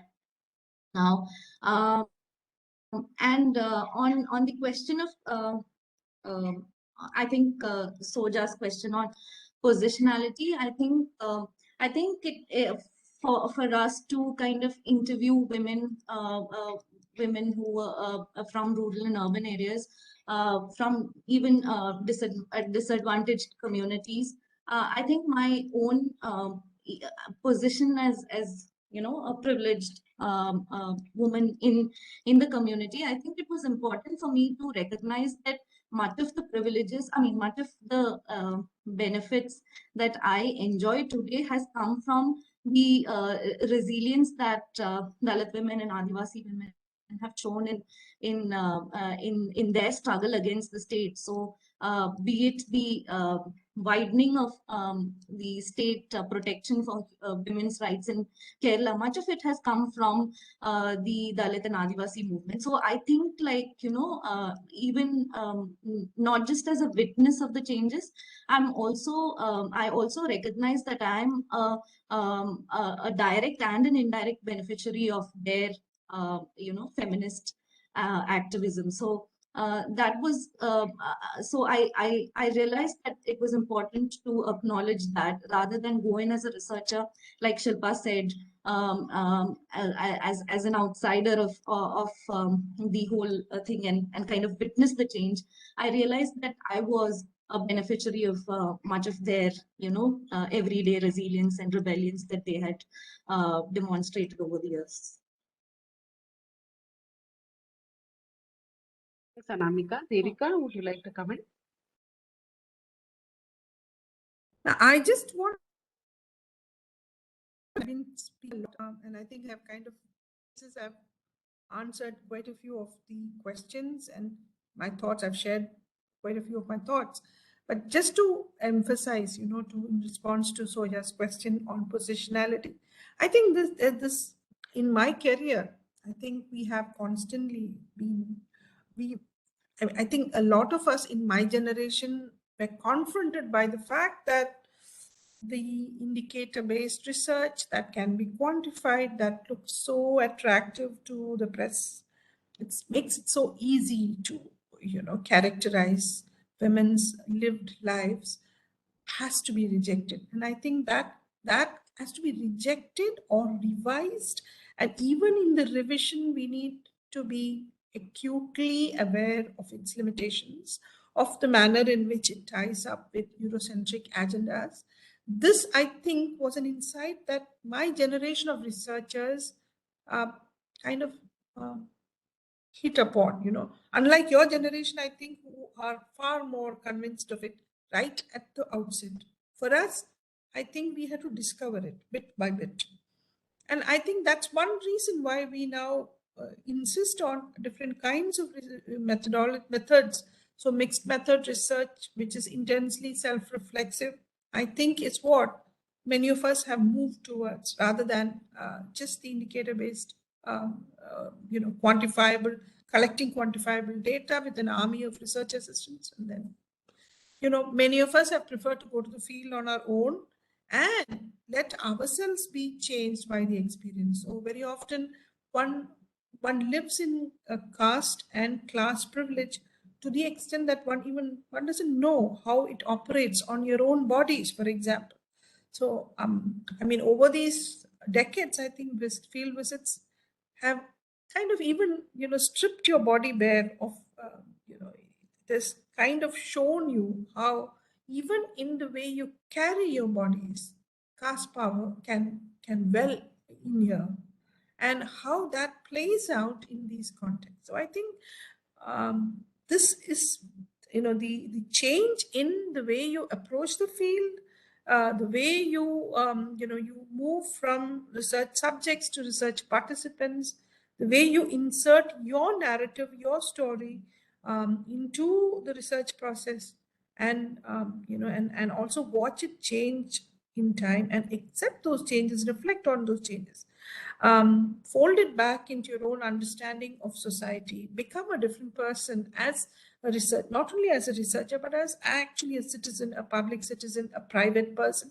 All this, I think, has been the great gain of becoming skeptical of indicator-based research over time. I don't claim that this is a, I don't claim that this is an easy, it was never an easy journey. It's never an incomplete journey, because one still, keeps engaging with the state, and one still speaks its languages to a lot, except that one has learned to speak across many linguistic registers, and registers of power, that is. We have learned to do that. But there is definitely the need to engage with the state. And even as, in fact, all the more so, I think, because in a context in which the nature of the state has changed quite dramatically, if I may say so, since the 1970s, when, Kerala model became, a topic of global interest. So I'll stop there. Thanks. Thank you, Devika, and thanks to all the presenters. I don't know if there are any questions. I can't see anybody else's hands up. And considering that it's 10 minutes past 1 and we've been at this for more than 3 hours now, it's been an extremely rich discussion. All 3 papers were excellent, and the discussion has been extremely rich. And I think it's a good start to the conference, and hopefully some of these issues will be discussed further on in the rest of the sessions and picked up, and the threads will be picked up there. With that, Devika, should we call an end to this session?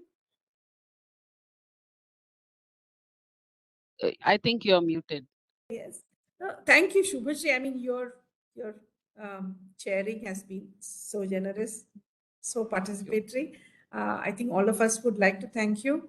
And yes, our next session begins at 2:30, and it is in many ways a continuation of this conversation. It is on social and ecological vulnerabilities in Kerala, and we are reflecting on the most vulnerable groups in Kerala right now. And I believe that many of the themes that we just touched upon in this session can be expanded in the conversation at noon. We start at 2:30, so hope to see all of you at 2:30. Yes. Thank you. Thank you, everyone, and thank you to the presenters especially for the wonderful papers.